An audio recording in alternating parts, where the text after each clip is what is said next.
ओम शांति।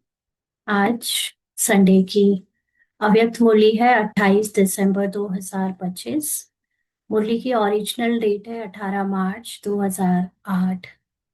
और ये अव्यक्त मुरली शायद होली के दिन की है या होली के आसपास की है। तो उसी से रिलेटेड बाबा ने होली का आध्यात्मिक रहस्य बताते हुए हमको अपने अंदर जाने के लिए बोला है। तो सुनते हैं बाबा क्या कह रहे हैं आज। तो मूली का सार है, कारण शब्द को निवारण में परिवर्तन कर मास्टर मुक्तिदाता बनो। सबको बाप के संग का रंग लगाकर समान बनने की होली मनाओ। बहुत प्यारी बात है और इसकी बहुत गहरी और सूक्ष्म मीनिंग है। कारण शब्द को निवारण में परिवर्तन कर। हम लोग अभी तक इस सृष्टि को या संसार में चल रहा ड्रामा और उसमें हमारे साथ चल रही आ रही परिस्थितियों को अभी तक बाबा के सामने बैठकर उनको कारण के रूप में बताते रहे कि इस कारण से हम ये नहीं कर पा रहे, उस कारण से हम ये नहीं कर पा रहे, ये प्रॉब्लम है, ये विघ्न है, ये माया है। तो अब बाबा ये चाहता है, या बाबा हमको हमारी तीसरी आंख खोलकर ये बताना चाहता है कि ये कारण ही तो तुम्हारे लिए निवारण है। ये कारण ही तो तुम्हारे पुरुषार्थ का जरिया है। तुम जिस कारण से ये सोच के बैठे हो कि इस वजह से हम पुरुषार्थ नहीं कर पा रहे, उस वजह से हम आगे नहीं बढ़ पा रहे, वही कारण ही तुम्हारे लिए आगे बढ़ने का जरिया था और है। उसको निवारण के रूप में देखो, ना कि कारण के रूप में देखो। फॉर एग्जाम्पल, किसी के युगल ज्ञान में नहीं चलने देते, तो ये ज्ञान में ना चलने का कारण जो हम बाबा को बताते रहते हैं कि बाबा घर में लोग सहयोग नहीं करते, हम अकेले ज्ञान में चलते हैं, युगल पवित्रता का सहयोग नहीं देते। तो ये कारण ही तो बाबा कह रहा है कि इसी में निवारण है। और निवारण ये कि युगल को, जो तुम्हारे युगल ने जो तुम्हारे लिए बंधन बना रखे हैं, उस बंधन को तोड़ो। क्योंकि तुम्हारे लिए नष्टो मोहा बनने का पेपर इनसे ही तो मिलना है। अगर सब लोग हमको अलाउ कर दें, सब लोग हमारे साथ मीठे हो जाएं, सारी परिस्थितियां सुधर जाएं, अच्छा हो जाए, तो फिर कलयुग काय का। और फिर हम कलयुग से संगम युग या सतयुग में जाने की पुरुषार्थ की कोशिश करें भी क्यों। तो जो भी नेगेटिव और रिवर्स या उल्टी परिस्थितियां हैं, वही तो निवारण है उसमें, उस चीज का बंधन तोड़ना। और वही निवारण जब हम समझ लेते हैं, कर देते हैं, तो हम मुक्त हो जाते हैं। और जब हम खुद मुक्त हो जाते हैं, तो वो मास्टर मुक्तिदाता की हमारी जो स्टेज है, जो एक्सपीरियंस से हम गुजरे हैं, उससे हम सभी को मुक्त करने के गाइड बन जाते हैं। या हम अपने, जब खुद को ब्रेक कर सकते हैं, खुद को मुक्त कर सकते हैं, तो हम औरों को भी भगवान कि इस ज्ञान से, अपने संग के रंग से बाबा के जैसे निराकार बनने की अ, एक एग्जाम्पल सेट करके दिखा सकते हैं, जिसको बाबा कहते हैं होली बनो, यानी पवित्र बनो, डिटैच हो जाओ। तो अभी तक जितनी भी बातें जहां जहां भी उलझी हुई हैं, जो जो बातें हम बाबा को कारण के रूप में बताते हैं, वो ही सब को छोड़ दो, उस चीज को, उसका बंधन तोड़ दो और उसको निवारण में बदलो। तो हमारी जो अवस्था बनेगी उसके बाद, अचल अडोल निर्भय, एक रस, वही हमारी पवित्रता है। और उसी से हम औरों को भी संग का रंग लगा सकते हैं। उसी से हमारे पुराने नेगेटिव थॉट पैटर्न टूटेंगे, पुरानी कंडीशनिंग टूटेगी और न्यू थॉट पैटर्न, यानी निराकार सतो प्रधान थॉट पैटर्न क्रिएट होगा, जिसमें हम मूल आत्मा की ओरिजिनलिटी से शुरुआत करेंगे सोचने की। तो आज सर्व खजानों के मालिक बाप दादा अपने चारों ओर के खजाने संपन्न बच्चों को देख रहे हैं। बाबा के बच्चों में जितना जितना ज्ञान है, उसके हिसाब से बाबा के बच्चे खजानों से संपन्न हैं। हर एक बच्चे के खजाने में कितने खजाने, यानी ज्ञान और ज्ञान का अनुभव जमा हुआ है, यह देख हर्षित हो रहे हैं। खजाने तो सभी का एक ही समय एक ही जैसे मिले हैं। यानी मुरली तो सब लोगों के लिए एक जैसी पूरे वर्ल्ड में चलती है। फिर भी जमा का खाता, यानी समझ का खाता, इस ज्ञान की जो समझ है प्रैक्टिकल जीवन में, उसका खाता सभी बच्चों का अलग अलग है। लेकिन समय प्रमाण अभी। बाप दादा सभी बच्चों को सर्व खजानों से संपन्न देखना चाहते हैं। बाबा क्या चाहते हैं कि जितना भी बाबा ने अब तक ज्ञान समझाया है, उस ज्ञान की यथार्थ समझ बाबा के सभी बच्चों में अच्छे से अब हो जाए। समझ होने का मतलब सिर्फ मुख से ज्ञान को समझाने वाला बन जाए, ऐसा नहीं। ये समझ प्रैक्टिकल जीवन में दिखे। हमारी अचल अडोल स्थिति इस ज्ञान से बनती हुई प्रूफ के रूप में सामने प्रकट हो, हमें प्रत्यक्ष दिखे। इसी को साक्षात्कार कहते हैं। जब आपको अपनी स्थिति, परिस्थितियों में, बातों में, चीजों में एक एक पल में अचल अडोल दिखने लगती है, आपको दिखने लगता है अब आप हिलते नहीं, अब आपको फर्क नहीं पड़ता, अब आपको कोई नीचे नहीं गिरा सकता, अब आपका कॉन्फिडेंस कोई लूज नहीं करवा पा रहा है। यही तो साक्षात्कार है अपने अंदर बाप समान स्थिति का। और जब हम बाप समान स्थिति हो जाते हैं, तो हमारे लिए सारी विश्व में हमको जो किसी से अब डर नहीं लग रहा, किसी से हमें अब कोई फर्क नहीं पड़ रहा, किसी से हमें अब कोई प्रभाव नहीं हमारे ऊपर छोड़ सकता। तो यही तो स्थिति है जहां पर हम सबको सबकी पवित्रता में देख रहे हैं। क्योंकि पहले अगर हम किसी से डरते थे, पहले हम किसी से प्रभावित होते थे, और पहले अगर हमें चीजों के होने ना होने से फर्क पड़ता था, तो हम उनको उनके मनुष्य रूप में या स्थूल रूप में देखते थे, इसलिए होता था। अब हम अपनी स्थिति में बहुत ऊपर है, एनर्जी लेवल पे है, और हमको अब किसी फिजिकल मनुष्य से, व्यवहार से, परिस्थिति से अब कोई फर्क नहीं पड़ रहा है, क्योंकि हम उनकी फिजिकल रोल से उपराम हो गए हैं। तो यही तो बाप समान स्थिति है। तो बाबा कहते हैं कि बाबा अभी समय प्रमाण सभी बच्चों को सर्व खजानों से संपन्न देखना चाहते हैं, यानी ज्ञान की एक एक सूक्ष्म बात उनको समझ आ जाए और प्रैक्टिकल जीवन में दिखे, ऐसा बाबा संपन्न देखना चाहते हैं। क्योंकि यह खजाने सिर्फ अभी एक जन्म के लिए नहीं है, यह अविनाशी खजाने अनेक जन्म साथ चलने वाले हैं। तो ये खजाने ज्ञान के रूप में हमारे साथ नहीं चलेंगे, लेकिन ज्ञान का जो नेचुरल नेचर है, जैसे कोई एक बिल्कुल अनपढ़ सा हो और उसने जब पढ़ाई कर ली, तो वो पढ़ाई करने के बाद जो उसने अपनी लाइफस्टाइल बनाई, वो लाइफस्टाइल उसके साथ पूरे जीवन चलती है। तो ऐसे ही ये पढ़ाई करने के बाद जो समझ हमारी बन जाएगी, उस समझ से जो हमारे नए संस्कार क्रिएट हो जाएंगे, वो नए संस्कार 21 जन्मों तक चलेंगे। तो वो अविनाशी संस्कार है। और जनरली जो लौकिक पढ़ाई होती है, जिसमें हम history, geography, maths, English, Hindi सीखते हैं, ये सब तो उस एक जन्म के लिए होती है। उसमें भी जब तक आप उससे रिलेटेड कुछ काम कर रहे हो तब तक के लिए। बच्चे बने तो दोबारा से वो पढ़ाई करनी पड़ती है अगले जन्म की। लेकिन ये जो संस्कार हमारे अंदर आ जाएगा, सोल कॉन्शियसनेस का रॉयल संस्कार, वो हमारे कई जन्मों तक बाय बर्थ चलेंगे। तो इस समय के खजानों को तो सभी बच्चे जानते ही हो। बाप दादा ने क्या क्या खजाने दिए हैं, वह कहने से ही सबके सामने आ गए हैं। बाबा की मेन मेन ज्ञान की पॉइंट्स, जो हमें हर परिस्थिति में अचल अडोल बनाती है, हमें एक रस रखती है, जो ज्ञान के पॉइंट से हम अपने मनन चिंतन में बहुत ऊंचे उठ जाते हैं। क्या वो ज्ञान के पॉइंट सामने आ गए? हम्म सबके सामने खजानों की लिस्ट इमर्ज हो गई है ना। मेन मेन नोट्स ज्ञान के आ गए, सामने इमर्ज हो गए। क्योंकि बाप दादा ने पहले भी बताया है कि खजाने तो मिले, लेकिन जमा करने की विधि क्या है। जमा मतलब वो खजाने, वो ज्ञान आपकी समझ में बदल जाए, आपके आप उसके अनुभवी बन जाओ, उसकी विधि क्या है। जो जितना निमित्त और निर्माण बनता है, उतना ही खजाने जमा होते हैं। निमित्त बनने का मतलब जिसका रोल जितने एक्सपीरियंसेस से गुजरता है, जो नॉलेज हम, ये नॉलेज कोई थ्योरेटिकल नॉलेज थोड़ी है मुरली में कि लक्ष्मी नारायण बनना है, कृष्ण बनना है, 84 जन्मों में, अलग अलग जन्म में हम क्या क्या बने वो रट लिए हैं, तो वो थ्योरी हमें आ गई मतलब हम ज्ञान से भरपूर हो गए। नहीं, ये ज्ञान हमारे बिल्कुल रोल के प्रैक्टिकल जीवन के लिए है।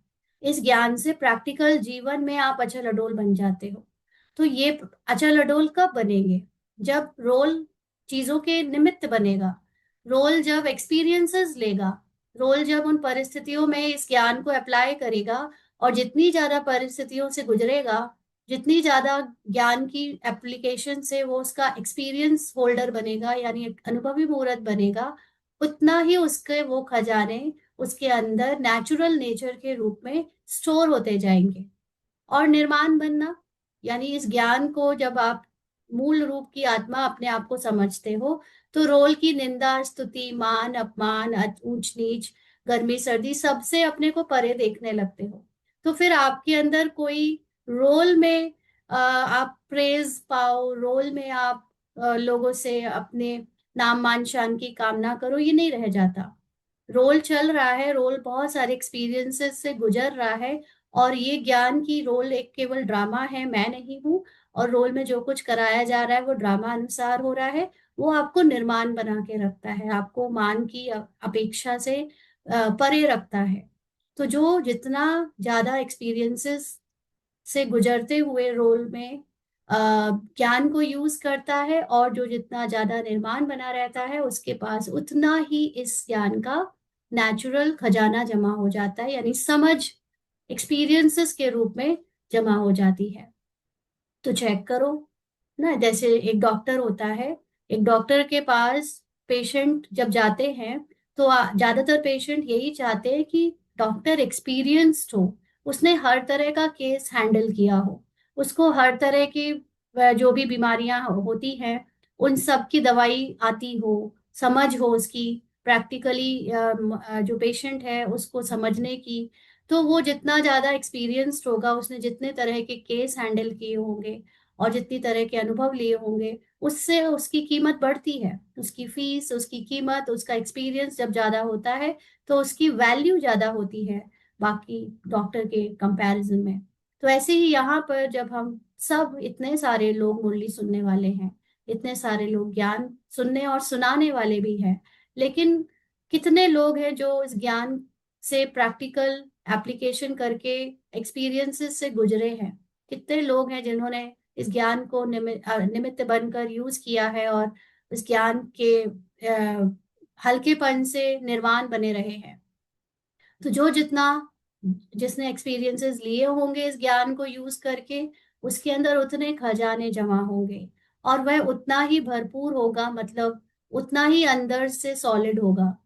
जैसे एक घर में जब कोई बूढ़ा होता है, तो क्योंकि वो बूढ़ा या बुजुर्ग जीवन की कई परिस्थितियों से गुजर चुका होता है, तो उसका अनुभव उसको भरपूर रखता है। उसके अनुभव इतने हो जाते हैं कि जो यंगस्टर्स जो एक्सपीरियंसेस से गुजर कर थोड़ा हलचल में आ जाते हैं, वो बुजुर्ग लोग उतने हलचल में नहीं आते, वो बैठे बैठे साक्षी होकर अपने परिवार के एक एक मेंबर की परिस्थितियों को देख रहे होते हैं, और अंदर से कोई खास हिल नहीं रहे होते हैं अंदर से, बल्कि वो अपने पूरे परिवार को तसल्ली देने के निमित्त बने होते हैं कि वो संतुष्ट मतलब दूसरे लोगों को तसल्ली देते रहे उनके बुरे समय पे, क्योंकि वो सारी चीजों से गुजर चुके हैं। तो ऐसे ही यहाँ पर जिसके पास जितना एक्सपीरियंस होगा ज्ञान का यूज करने का, वो उतना ही भरपूर, यानी अंदर से तसल्ली रखेगा, उतना ही सेटिस्फाइड और भर मतलब कंटेंट होगा उसके अंदर, कंटेंटमेंट होगी कि वो अ, किसी चीज की अभी और संसारिक चीजों में उसको कहीं आसक्ति नहीं होगी, डूबेगा नहीं। तो उनके चलन और चेहरे से भरपूर आत्मा का रूहानी नशा स्वतः ही दिखाई देता है।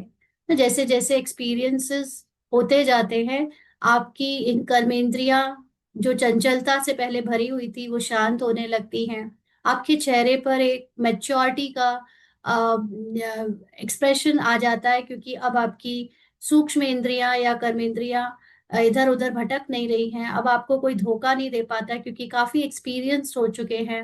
तो ऐसे ही यहाँ रूहानी ज्ञान में भी, जिसके अंदर अनेक एक्सपीरियंसेस में ज्ञान का एप्लीकेशन हुआ है, वो ज्ञान और उनके अंदर अपनी आत्मा की स्मृति, वो स्मृति ही उनके चेहरे को, चलन को भरपूर रखती है, यानी बहुत कंटेंट दिखता है उनका चेहरा, उसमें एक मैच्योरिटी दिखती है।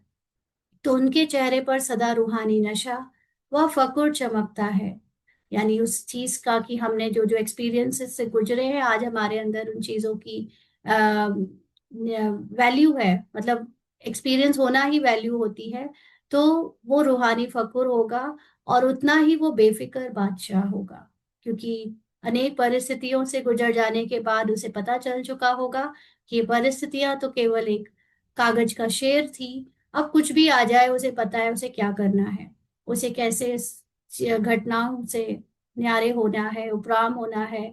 उसे अब किसी चीज की फिक्र नहीं होगी, क्योंकि उसने ऑलरेडी ऑलमोस्ट सारे तरह की एक्सपीरियंसेस झेल लिए हैं, देख लिए हैं, और अपनी आत्मीयता को बना के रखा हुआ है और बढ़ा लिया है, बल्कि पहले से ज्यादा।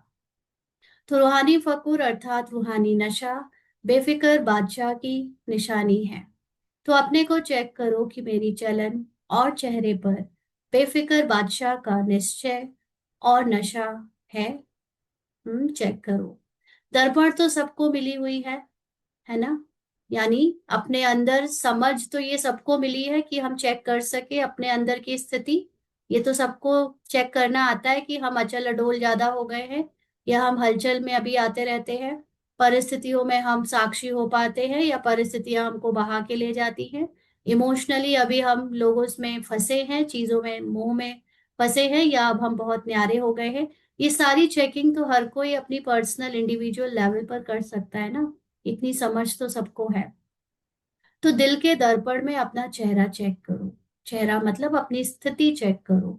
दिल मतलब, क्योंकि हमारे अंदर बात बात पर पहले भय आ जाता था, नर्वसनेस आ जाती थी, डाउट आ जाता था, होगा नहीं होगा करके फिक्र आ जाती थी, और भी पता नहीं ऐसे नेगेटिव इमोशंस बहुत सारे भरे थे। वो दिल भारी था। आज उसी दिल में निश्चिंतता है, बेफिक्री है, कोई चिंता नहीं है, हल्कापन है। तो ये सब अपने जो आपका आपकी इंटेंशन है उसमें चेक करो। दिल में चेक करो अपना चेहरा। तो किसी भी प्रकार का फिक्र तो नहीं है, क्या होगा कैसे होगा, यह तो नहीं होगा। क्योंकि ड्रामा को जिसने अच्छे से समझ लिया, एक्सपीरियंसेस भी उसने अप्लाई किए हैं ड्रामा को, का ज्ञान अपने रोल के एक्सपीरियंसेस से, तो उसके अंदर अब किसी भी तरह की प्लानिंग या डाउट नहीं रहेगा, करे नहीं करे कैसे होगा, क्योंकि उसे पता है ड्रामा अनुसार जब होना है तो वो होगा, और वैसी चीजें अपने आप आपको अवेलेबल हो जाएंगी, वो चीजें आपके सामने आ जाएंगी, आपसे करवा लिया जाएगा। आपको तो केवल निश्चिंत होकर अपने एक रस स्थिति, निराकार बाप समान स्थिति में साक्षी रहना है। यही काम हमको करना होता है। तो कोई भी संकल्प रह तो नहीं गया है। संकल्प का मतलब इस दुनिया में कर्तापन के भान में कि मुझे करना है, मुझे प्लानिंग करनी है, मुझे कोई जिम्मेदारी उठानी है, बच्चों की शादी करानी है, या बच्चों को पढ़ाना है, या घर बनवाना है, या कोई भी रोल की ऐसी इच्छा या कामना जो आपको लगती है कि आपको करनी है। अभी ऐसा संकल्प रह तो नहीं गया? आपको क्या अभी भी ऐसा लगता है कि आपको कुछ करना है, आप ही करोगे? अगर ऐसा किसी के अंदर भान है कि मैं, मेरा घर मैं ही तो देखूंगा, मैं ही तो चला रहा हूँ, मैं ही तो प्लानिंग करता हूँ, मैं ही तो जिम्मेदार हूँ, तो मतलब अभी आप जो है आपका जो निश्चय है, नशा है, वो अभी कुछ नहीं है। वो अभी आप देह भान में, कर्तापन के भान में हो, और ज्ञान की समझ, ज्ञान के खजाने आपके अंदर जमा नहीं है। तो बेफिक्र बादशाह का संकल्प यही होगा कि जो हो रहा है वह बहुत अच्छा, और जो होने वाला है वह और ही अच्छे से अच्छा होगा। क्योंकि दिन ब दिन हमारे अंदर ज्ञान की समझ, गहराई बढ़ती ही जा रही है। कल से आज हम बहुत ज्यादा बेफिक्र है, हल्के हैं, निश्चिंत है, खुश हैं, और आज से आगे भी हम उतने ही ज्यादा और भी ज्यादा होंगे, क्योंकि अब हमारी समझ दिन ब दिन बढ़नी ही है, कम तो नहीं होगी। है ना? ज्ञान को जानने के बाद समझ कम थोड़ी होती है, बढ़ती ही बढ़ती है। उसको आप जितना रोल में यूज करोगे, रोल से डिटैच होने में यूज करोगे, उतना और अच्छा होगा सब। तो इसको कहा जाता है फखुर, यानी एक निश्चिंत बेफिक्री। रूहानी फकुर अर्थात स्वमानधारी आत्मा। तो जिसके अंदर रूहानी फकुर है, यानी अपने आत्मा होने का निश्चय है, और आत्मा में भी सिर्फ आत्मा नहीं, लेकिन संपन्न और संपूर्ण आत्मा, यानी जिसके अंदर सारे स्वमान का निश्चय है, फीलिंग में आते हैं सारे स्वमान। एक होता है कि मैं मास्टर सर्वशक्तिवान आत्मा हूँ, मैं पवित्र आत्मा हूँ, मैं सुखी, मैं शांत, मैं जो भी स्वमान आज तक हम लोगों ने 100 200 300 याद किए थे, वो एक होता है सिर्फ मुंह से रटना, और एक होता है कि वो मुझे पूरी तरह से कॉन्फिडेंटली पता है कि वो मैं ही हूँ, मास्टर सर्वशक्तिवान मैं ही हूँ, पवित्र मैं ही हूँ, सुखी मैं ही हूँ, शांत मैं ही हूँ। मतलब मुझे निश्चय है, मुझे उसकी फीलिंग आती है कि वो मैं हूँ। तो वो जिसके अंदर फीलिंग है उस चीज की, वो है रूहानी फखर। कोई कहे कि रोल में तो बड़ा उदास का चल रहा है, रोल में तो कमी कमजोरी का चल रहा है, रोल में तो भारीपन का चल रहा है। रोल से मेरा कोई मतलब नहीं है, रोल में जो चल रहा है वो रोल अलग है। लेकिन मैं अपने सत्य को जानती हूँ, उस सत्य की फीलिंग में नेचुरली जो अच्छा खासा टाइम रह लेता है, भले ही रोल में कितना भी उल्टा भारीपन का कुछ रोल चले, लेकिन अंदर से मुझे फीलिंग आती है कि मैं संपन्न हूँ। जैसे हम में से कईयों को फीलिंग आती थी ना पहले कि हम अलग हैं, हम इस संसार के नहीं हैं, हम कुछ स्पेशल काम के लिए आए हैं।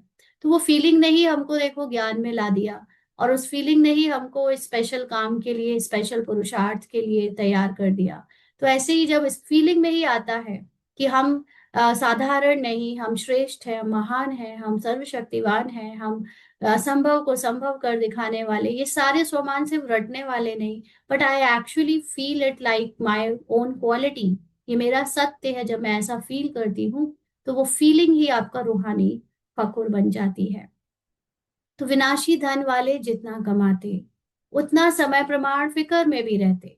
आज के संसार में जितने भी लोग फिजिकल धन को वैल्यू करते हैं, और वो फिजिकल धन के पीछे भागते हैं without knowing their true self, अपना सत्य जाने बिना वो शरीर की चिंताओं में ही पड़े रहते हैं, शरीर के निर्वाह के लिए पैसा कमाते हैं। उनकी फिक्र भी उतनी ज्यादा होती है, भले कितना भी कमाए। तो आपको अपने ईश्वरीय खजानों के लिए फिक्र है। और हमारी कमाई क्या है? हमारी कमाई स्थूल धन नहीं है, क्योंकि स्थूल धन तो हमारी रचना है। हम रचयिता रचना के लिए थोड़ी चिंता करते हैं। ये ईश्वरीय खजाने यानी बाबा ने जो ज्ञान दिया है, जिस ज्ञान से हमें हमारा सत्य याद रहता है, वो ज्ञान है हमारी खजाने। और क्या वो खजाना कोई चुरा सकता है, कोई ले सकता है? नहीं ना। तो बेफिक्र हुए ना, क्योंकि जो खजानों के मालिक और परमात्मा बालक है, वह सदा ही स्वप्न में भी बेफिक्र बादशाह है, क्योंकि उसको निश्चय है कि यह ईश्वरीय खजाने इस जन्म में तो क्या, लेकिन अनेक जन्म साथ है, साथ रहेंगे। इसीलिए वह निश्चय बुद्धि निश्चिंत है। आज के संसार में लोग थोड़ा सा भी धन कमाते हैं, तो उस धन को कैसे बचाएं, कैसे लगाएं कि वो दोबारा बढ़ जाए, कि क्या खरीद लें, कहाँ इन्वेस्टमेंट कर दें, इन सब की फिक्र में लग जाते हैं। कहीं कोई फ्रॉड ना हो जाए, कहीं कोई चोरी ना कर ले, किसी को पता ना चल जाए, ऐसी फिक्र में आते लगते हैं जितना जितना धनी होने लगते हैं। जबकि हम बाबा के बच्चों को पता है कि ड्रामा अनुसार जब जो होना है वो होगा ही होगा, और उसको कोई रोक नहीं सकेगा। लेकिन ड्रामा अनुसार कुछ बुरा भी नहीं होगा, होगा सब अच्छा ही, क्योंकि बुरा कुछ होता नहीं। हमारा नजरिया चीजों को बुरा बना देता है। इवन इफ आपके साथ कुछ गलत रोल का हो भी जाए, लगे उस समय कि ये तो बहुत बुरा हुआ, बट उस वो बुरा नहीं, वो जो हुआ उसमें ही आपकी प्रैक्टिस होनी थी अचल अडोलता की। उसमें ही आपका अंदर का मोह टूटना था, आपके अंदर का बंधन टूटना था, आपके अंदर की पुरानी कंडीशनिंग टूटनी थी। तो वो जो हुआ उसमें भी आपका कल्याण ही था।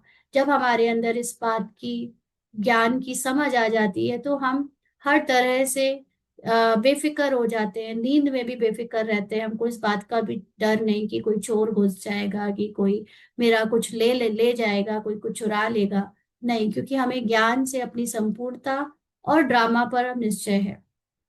तो वो ड्रामा में हर एक बात बाहर जो घट रही है वो मेरे अंदर की क्रिएशन है। जब इस बात का हमें अच्छे से एक्सपीरियंस हो जाता है, तो आप अपने बाहर की क्रिएशन पर डाउट क्यों करोगे? आप क्यों अपने बाहर की क्रिएशन को छोटी नीची नजरों से देखोगे? क्योंकि आपको पता है कि अब ये क्रिएशन मेरी ही बनाई हुई है, मैं I am the creator. Then I know कि अब मैं अंदर जो क्रिएट करूंगी वो बाहर हो जाएगा। तो मेरा सारा ध्यान अंदर की क्रिएशन को अच्छा करने में लगेगा। मैं अच्छा सोचूं, मैं सब पे निश्चय रखूं, मैं सबको ऊंची नजरों से देखूं, मैं सबको उनको उनके सतो प्रधान दृष्टि से, उनके शक्तिशाली स्थिति में देखूं, प्योरिटी में देखूं।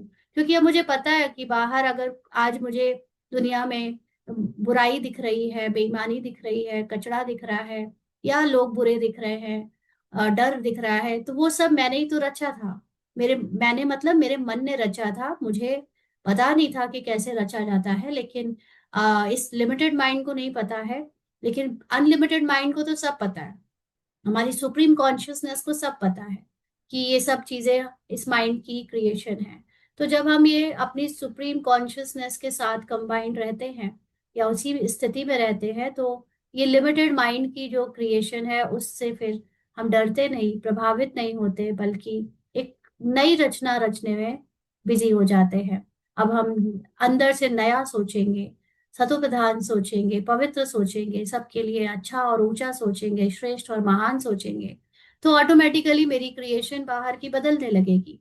तो इसलिए जब हमारे अंदर ये ज्ञान आ जाता है तो सपनों में भी हम बेफिक्र हो जाते हैं, और अभी हम मालिक भी हैं, बालक भी हैं। तो इस निश्चय से अभी हमारा जो नया जन्म हुआ है, हमारी सोच से जो अब हमारा नया जन्म हुआ है, यानी एक नया जीवन जीना शुरू किया है, उसमें बाबा कहते हैं कि ये ज्ञान आपके साथ है और अनेक जन्म साथ रहेगा। इसीलिए वह निश्चय बुद्धि निश्चिंत है। तो आज बाप दादा चारों ओर के बच्चों का जमा का खाता देख रहे थे। पहले भी सुनाया है, यानी ज्ञान सबने कितना समझा है, कितना धारण किया है, बाबा चेक कर रहे थे कि 3 प्रकार के खाते जमा किए हैं और कर सकते हैं। एक है अपने पुरुषार्थ प्रमाण खजाने जमा करना, यानी मैं कर रहा हूं, मुझे करना है, मुझे समझना है। एक उस लिमिटेड बिलीफ के साथ अपने को लिमिटेड रोल बीके समझकर उससे अपने को लिमिटेड माइंड से ज्ञान को समझना और ज्ञान को यूज करना, वो है पुरुषार्थ प्रमाण खजाने जमा करना। यह एक खाता है। दूसरा खाता है दुआओं का खाता। दुआएं क्या होता है? भक्ति मार्ग में भी हम लोग कहते हैं दुआएं जमा करो ना। अभी जैसे वो संस्कार आस्था चैनल आजकल चल रहा है घर में काफी, तो उसमें भी वो लोग जो सत्संग कराते हैं या जो लोग प्रवचन देते हैं, वो लोग भी ऐसे ही कहते हैं ना। कल कोई प्रवचन में कह रहा था कि आप भगवान को याद करते हो, उसमें तो पुण्य है, लेकिन आप भगवान को याद करते हुए गाना गाते हो, मतलब गाना जो क्या बोलते हैं उसको, भजन, भजन गाते हो, तो उसमें और भी पुण्य है, ऐसे बोल रहे थे। तो इसका क्या मतलब हुआ? भजन गाने में और भी पुण्य है और सिर्फ याद करने में पुण्य है, लेकिन उससे ज्यादा भजन करने में पुण्य है। कोई बताएगा इसका क्या मतलब हुआ? एक्चुअली पुण्य का मीनिंग क्या होता है? इस सेंटेंस से कुछ पता चल रहा है आप लोगों को? अनम्यूट करके बता सकते हैं। हाँ जी, जैसे बताइए। ज्ञान को सुनना पुण्य है और ज्ञान को धारण करना वो महापुण्य है। तो क्या होता है पुण्य का मतलब? पुण्य मतलब कि जो ड्रामे में जो है सीन वो करवा रहा है और आप तभी भी आत्मिक स्थिति में हो, ये पुण्य है। और? ओम हाँ जी। शांति। क्या वो निश्चिंतता जो हल्केपन से हम भजन गाते हैं और उसमें डूब जाते हैं उन ख्यालों में कि हम बिल्कुल बेफिक्र हैं, निश्चिंत हैं, जो जैसे जिस पथ पर चल ये रहे भक्ति हैं या मार्ग में तो नहीं पता होता है ना, ट्रू सेल्फ या नहीं, अपनी बट दैट हाँ, फीलिंग सत्य। Comes from with in. वो जो सत्संग में जब अच्छा। लोग बिल्कुल, okay. Because I have attended a few, I have not, मैं उतनी डूबी नहीं, लेकिन हम्म। कभी कभी वो फीलिंग आता था when you hmm. From with in, हल्के होना, यू जस्ट लाइट बिकम होना, सो अच्छा। लाइट। वो जो नाच ओके। कर डांस करने लगते हैं उसमें, जो वो है वो हल्केपन से, वो बेफिक्री से, ओके। डूबे हुएपन से, या मे भी भक्ति भी कह सकते हो कि जिसके जिसकी भक्ति कर रहे हैं उसके ऊपर देखो, विश्वास से। सत्य स्वरूप में देखना, जो लोग चैट में लिख रहे हैं ना, वो तो भक्ति में हो ही नहीं सकता ना। आप भक्ति में थोड़ी सत्य जानते हो, आ, दीदी। उसमें थोड़ी आपका कोई आत्मा का ज्ञान होता है। यहाँ तो भक्ति वाले पुण्य की बात हो रही है, जो कि ज्ञान में भी पुण्य का नाम यूज होता है, और वो चीज जो इसके बारे में हम अभी यहाँ समझना चाहते हैं, वो दोनों में कॉमन है, भक्ति हो चाहे ज्ञान दीदी, हो। भावनाएं और श्रद्धा जो है ना वो निकलती है, तो उसके वाइब्रेशन उन सबको मिलते हैं, मतलब मेरे हिसाब से। ये वाइब्रेशंस भी भक्ति में कहाँ होती है? Vibration, out of matrix, drama, ये सब भक्ति में थोड़ी होता है। और कोई? ये आप ही बता दीजिए। ओम शांति दी। हाँ। हाँ जी। ओम शांति दी। हाँ। दी बाबा एक मुरली में कहे थे कि गीत मीत रीत प्रीत, तो ये गीत भक्ति जो भजन हुआ एक तरह से गीत, तो इसमें हम अशरीरी हो जाते हैं, मुझे अरे ऐसा भाई लगा दीदी अशरीरी फुल। तो ठीक है ये सब, क्योंकि भक्ति में आपको अशरीरी का भी मीनिंग थोड़ी पता होता है क्या होता है। चलो ठीक है। ओके दीदी। एक्चुअली पुण्य और पाप, ये दो शब्द जो हम लोग यूज करते हैं। पुण्य का मतलब होता है आपके जीवन में खुशी और आ जाना। पाप का मतलब होता है आपके जीवन में और दुख फील होना। इसका जो फाइनली जो मीनिंग है, जिससे आपको फर्क पड़ता है, जो हर कोई रिजल्ट में देखता है और चाहता है, वो है खुशी। है ना? तो जब दुआओं का या पुण्य का खाता जमा होना मतलब आनंद का खाता, खुशी का खाता जमा होना। तो जब आप अपने बाबा ने यहाँ पे तीन, जैसे भक्ति में बताया कि उन्होंने बोला कि जब आप, हम उस बात की बात कर रहे हैं जो प्रवचन में उन्होंने बोली, अभी बाबा के में बाद में आते हैं। तो जब प्रवचन में उन्होंने बोला कि जब आप भगवान को याद करते हो तब आपका पुण्य जमा होता है, लेकिन जब आप भजन गा के याद करते हो तो और पुण्य बढ़ता है। तो और पुण्य बढ़ता है मतलब गीत गाना अपने आप में एक और भी ज्यादा खुशी और आनंद की बात है। जैसे रूपाली रोल की मदर ना हमेशा बोला करती है इसको, या हम लोगों को, कि गाना गाना चाहिए। गाना गाने में ना आप बहुत खुश रहते हो, और ये वास्तव में सच है। जब रूपाली का जब टाइम पीरियड वैसा वाला चल रहा था, थोड़ा दुख वाला, तो इसको याद है ये बचपन में ना हमेशा गाना गाती रहती थी और मटकती रहती थी, डांस करती रहती थी हर समय। और जब शादी हुई तो उसके बाद डांस करना तो बिल्कुल ही जीरो, और मुंह से गाने भी नहीं निकलते थे, मतलब गाना वाना सब बंद हो गया था। सिर्फ अपने अंदर व्यर्थ और नेगेटिव सोच से कैसे निकल पाए, नेगेटिव जीवन से कैसे निकल पाए, सिर्फ वही चलता रहता था। और आज जब वापस से पिछले एक दो साल के अंदर से वापस वो अवस्था आ गई है, तो अब फिर से गाने चलते हैं, मटकना सब चलता है, डांस करना सब होने लगा है। तो आपका जब आप मस्त फकीर की तरह डांस कर रहे होते हो तो आपकी खुशी और बढ़ती है। गाना सिर्फ वही गा सकता है जिसके अंदर चिंता नहीं होती। गान आप देखना कभी भी अपने अंदर साइकोलॉजिकली, जब आप चिंता भय या दुख में होते हो, आपके मुख से गाने निकलेंगे नहीं। और जब आप खुश होते हो तो गाने बहुत अपने आप निकलते हैं, मन गुनगुनाता है।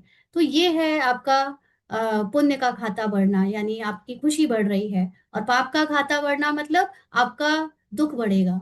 भले ही ऊपर से दिखे कि आपके पास बहुत पैसा आ गया है, आपका नाम हो गया है, लेकिन अंदर से आपको कुछ खा रहा होगा, आपका दुख बढ़ रहा होगा, आपकी चिंता बढ़ रही होगी, वो है पाप का खाता बढ़ना।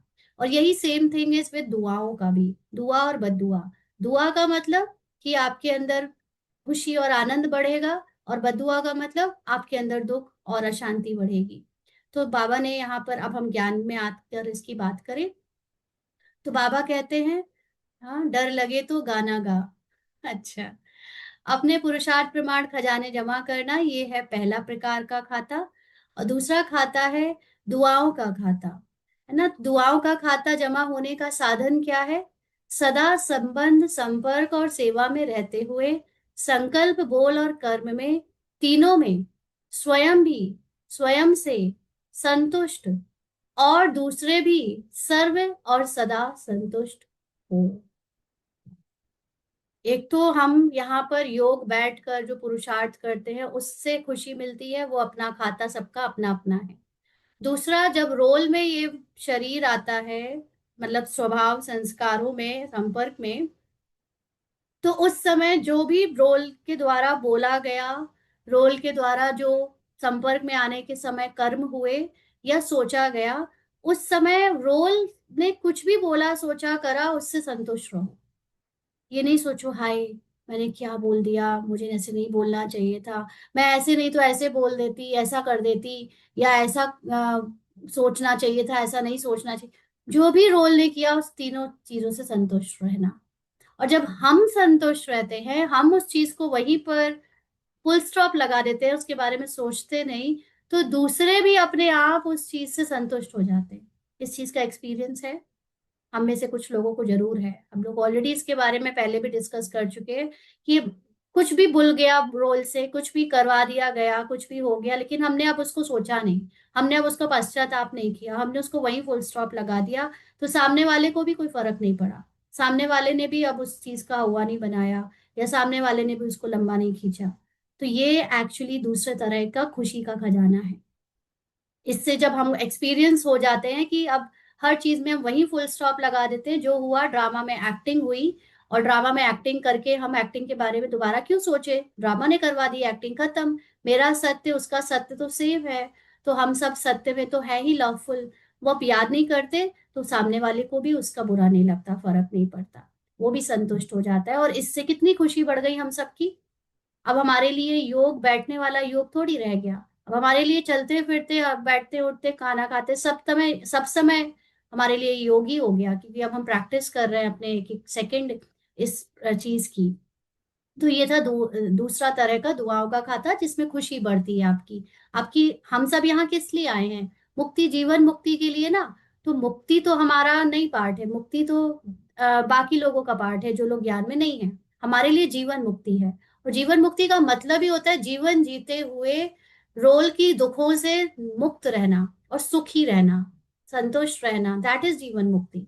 तो जितना हम अभी यहाँ सेकंड प्रकार का बाबा ने जो खाता दे बताया, वो बाबा ने बच्चों में देखा कि अब बच्चों को संबंध संपर्क सेवा में रहते हुए कितना वो संतुष्ट रहते हैं अपने रोल से, और उनके रोल से जब वो खुद संतुष्ट रहते हैं तो दूसरे भी रहते हैं। तो संतुष्टता दुआओं का खाता बढ़ाती है। दुआओं का मतलब खुशी का खाता बढ़ाती है, आपके अंदर और खुशी बढ़ती चली जाती है। और तीसरा खाता है पुण्य का खाता। फिर पुण्य का शब्द भी आ गया। अब बाबा के पुण्य के हिसाब से पढ़ेंगे कि पुण्य के खाते का साधन है जो भी सेवा करते, चाहे मन से, चाहे वाणी से, चाहे कर्म से, चाहे संबंध में संपर्क में आते, सदा निस्वार्थ और बेहद की वृत्ति, स्वभाव, भाव और भावना से सेवा करना, इससे पुण्य का खाता स्वतः ही जमा हो जाता है। तो अगेन पुण्य का खाता भी सेम है दुआओं का खाता की तरह, खुशी का बढ़ना। तीसरी तरह का हम सब में जो अभी खुशी पाने का जो चैनल है, तरीका है, वो क्या है कि जब हमारे रोल में कुछ भी किसी के लिए करवाया जाता है, चाहे वो एक्शन से, चाहे बोल से, चाहे किसी के लिए भी सोच के, कुछ किसी के बारे में सोच रहे हैं हम, तो वो भी तो एक सेवा ही हुआ ना। अब ब्राह्मण जीवन में आ जाने के बाद हमारे लिए कर्म कर्म नहीं रहे। ब्राह्मण जीवन में आ जाने के बाद रोल के द्वारा हो रहा हर कर्म एक सेवा है। क्यों सेवा? इसलिए नहीं क्योंकि हमने कोई मंदिर खोल दिया है कि हम सेंटर और हम मधुबन में जाकर खाना परोसते हैं तो वो सेवा है, इसको सेवा नहीं कहते। ये बात एकदम क्लियर कर ले। आप स्थूल रूप में खाना परोसते हो, खाना बनाते हो, या स्थूल रूप में आप बर्तन धोते हो, या सेंटर का सफाई करते हो, या ज्ञान सुनाते हो, ये सब में से कुछ भी सेवा नहीं है, ये कर्म है।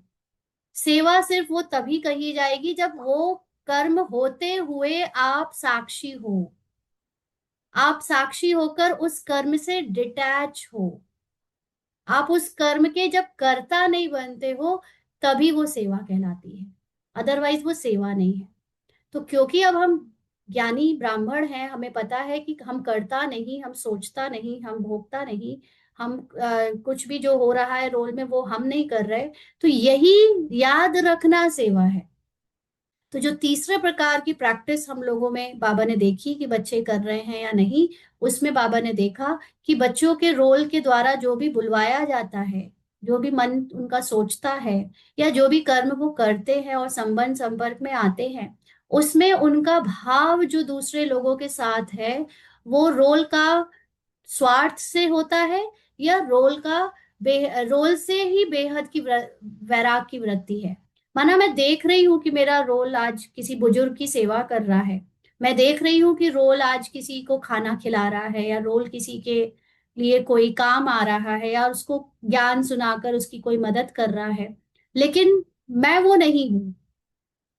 इसमें बेहद की वैराग्य वृत्ति, इसमें मुझे निस्वार्थ रहे, ये नहीं कि क्योंकि मैं इनका कर रही हूँ तो इसलिए कर रही हूँ कि ये बदले में ठीक हो जाएं, या बदले में ये अच्छे हो जाएं, या हमारे साथ अच्छा व्यवहार करें, या हमको बदले में वाहवाही दें, या इनके बदले में मुझे उनसे कुछ ऐसे मिले। नहीं, मैं जो रोल जो कुछ कर रहा है वो उसमें मेरा कोई क्योंकि आत्मा मूल रूप से सुख दुख, अच्छा बुरा, भाव भावनाओं से परे होती है, तो मैं मूल आत्मा उस रोल की भावनाओं के इसमें जो भी हो रहा है उससे डिटैच हूं या नहीं। मैं जितना ज्यादा डिटैच रहूंगी उतना ज्यादा पुण्य का खाता स्वतः जमा होगा, मतलब उतनी ज्यादा खुशी और आनंद बढ़ेगा। और जितना ज्यादा हम संबंध, संपर्क, कर्म, वचन और मन में अटैच होकर लोगों के साथ आएंगे, करेंगे कुछ, और उसमें कुछ स्वार्थ या भाव में कुछ ऐसी नियत रखेंगे कि कुछ सामने वाले से हमें मिलना चाहिए या होना चाहिए या कुछ भी, तो वो हमारी खुशी को छीन लेता है। तो हमारी खुशी यानी पुण्य का खाता अपने आप बढ़ता है जब हम रोल की उस बात, उन सब चीजों से अलग रहते हैं, डिटैच रहते हैं। वो ही सेवा बन जाता है, और वो सेवा ही पुण्य का खाता जमा करता है, यानी खुशी जमा करता है। तो चेक करो, चेक करना आता है ना? आता है? जिसको नहीं आता हो वह हाथ उठाओ, अपनी अंदर अब सूक्ष्म में चेकिंग करो कि क्या मेरे साथ ऐसा है। अभी नहीं तो अब आगे रोल जब जो जो जो करेगा उसमें सोचना कि मैं कुछ भी कर रही हूँ तो सिर्फ इसलिए कर रही हूँ क्योंकि मैं किसी की सास हूँ, मैं बहू हूँ, मैं बेटी हूँ, क्योंकि मैं किसी का कोई सेवाधारी हूँ, क्योंकि मैं ब्रह्मा कुमारी हूँ, क्योंकि मैं किसी की माँ हूँ, क्योंकि मैं कुछ हूँ इसलिए किसी के लिए कर रही हूँ। या रोल कर रहा है लेकिन वो बस कर रहा है, इसमें पीछे भावनाएं ये नहीं है कि मैं किसी की कुछ हूं इसलिए कर रही हूँ, या मुझे करना ही चाहिए, मैं बेटी हूं तो मुझे करना ही चाहिए, मैं माँ हूं तो मुझे करना ही चाहिए। इस अगर ऐसे भाव आ रहे हैं तो वो भी स्वार्थ है।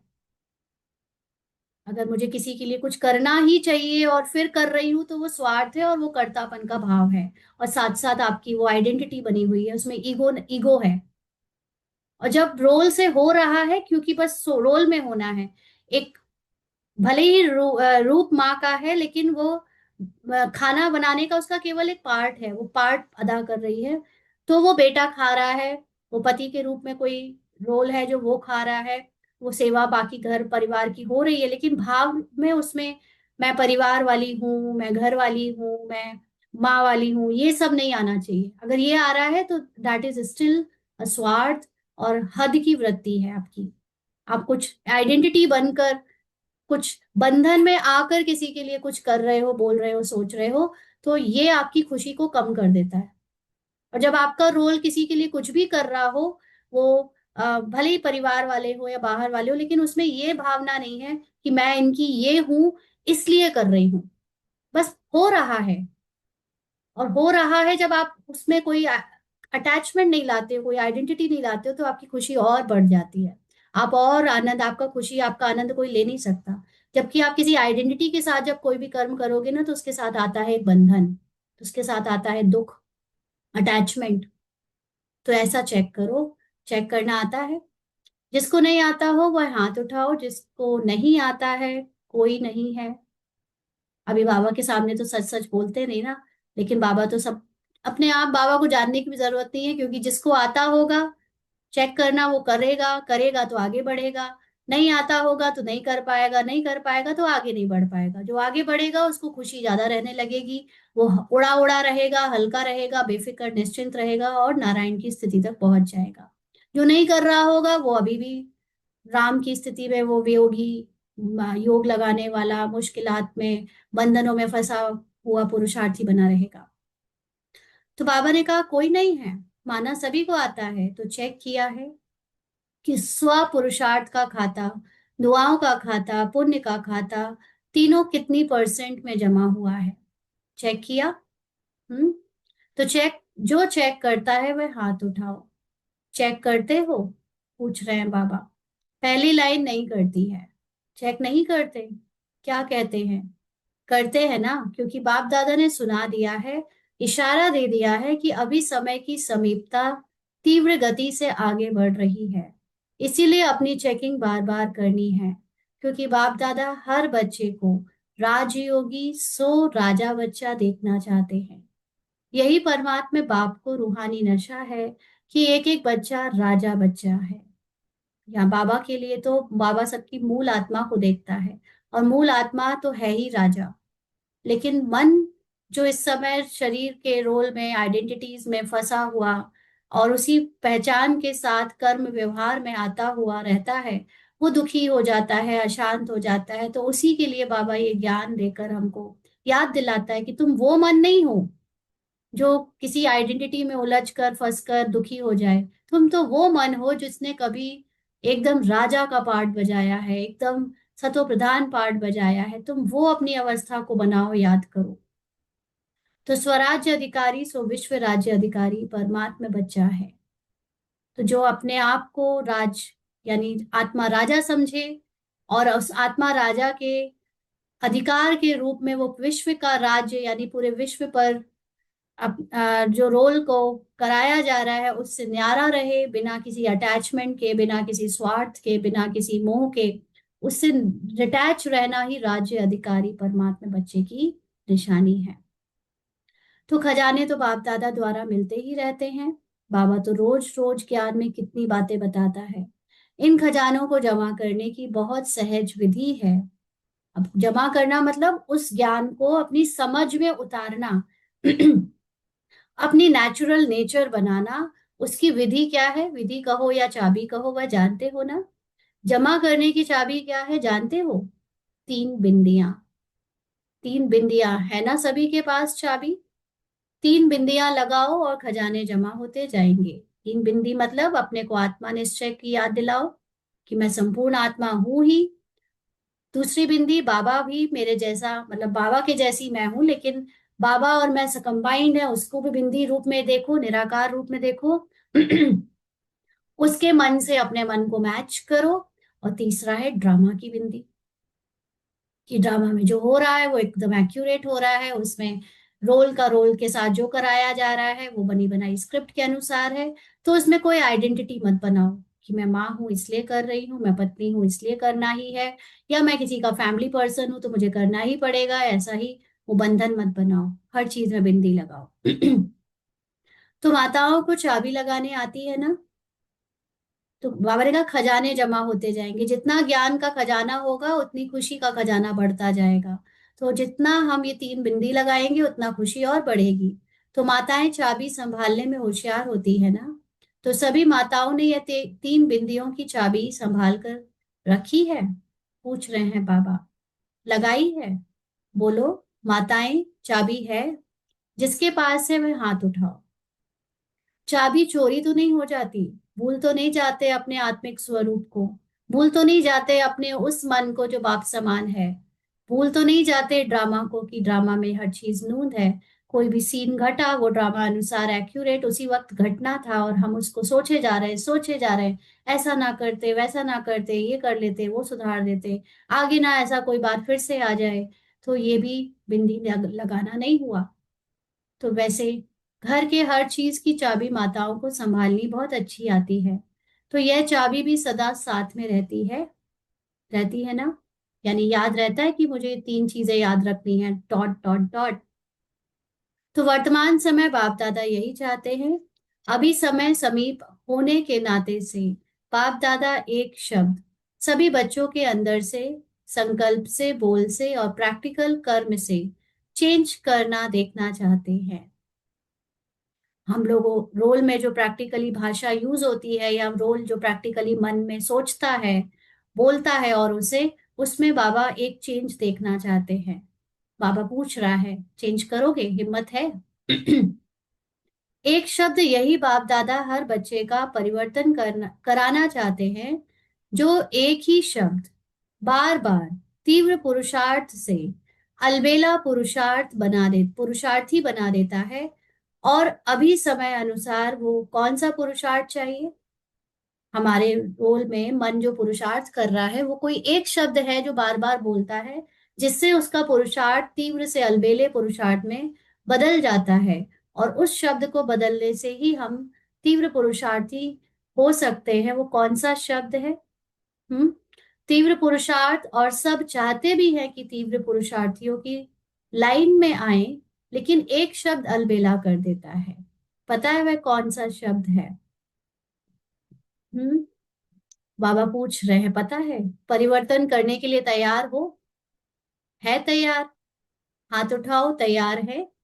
देखो, आपका फोटो टीवी में आ रहा है। अब टीवी में आ रहा है, देखो, ये लाइन में सारा जादू है।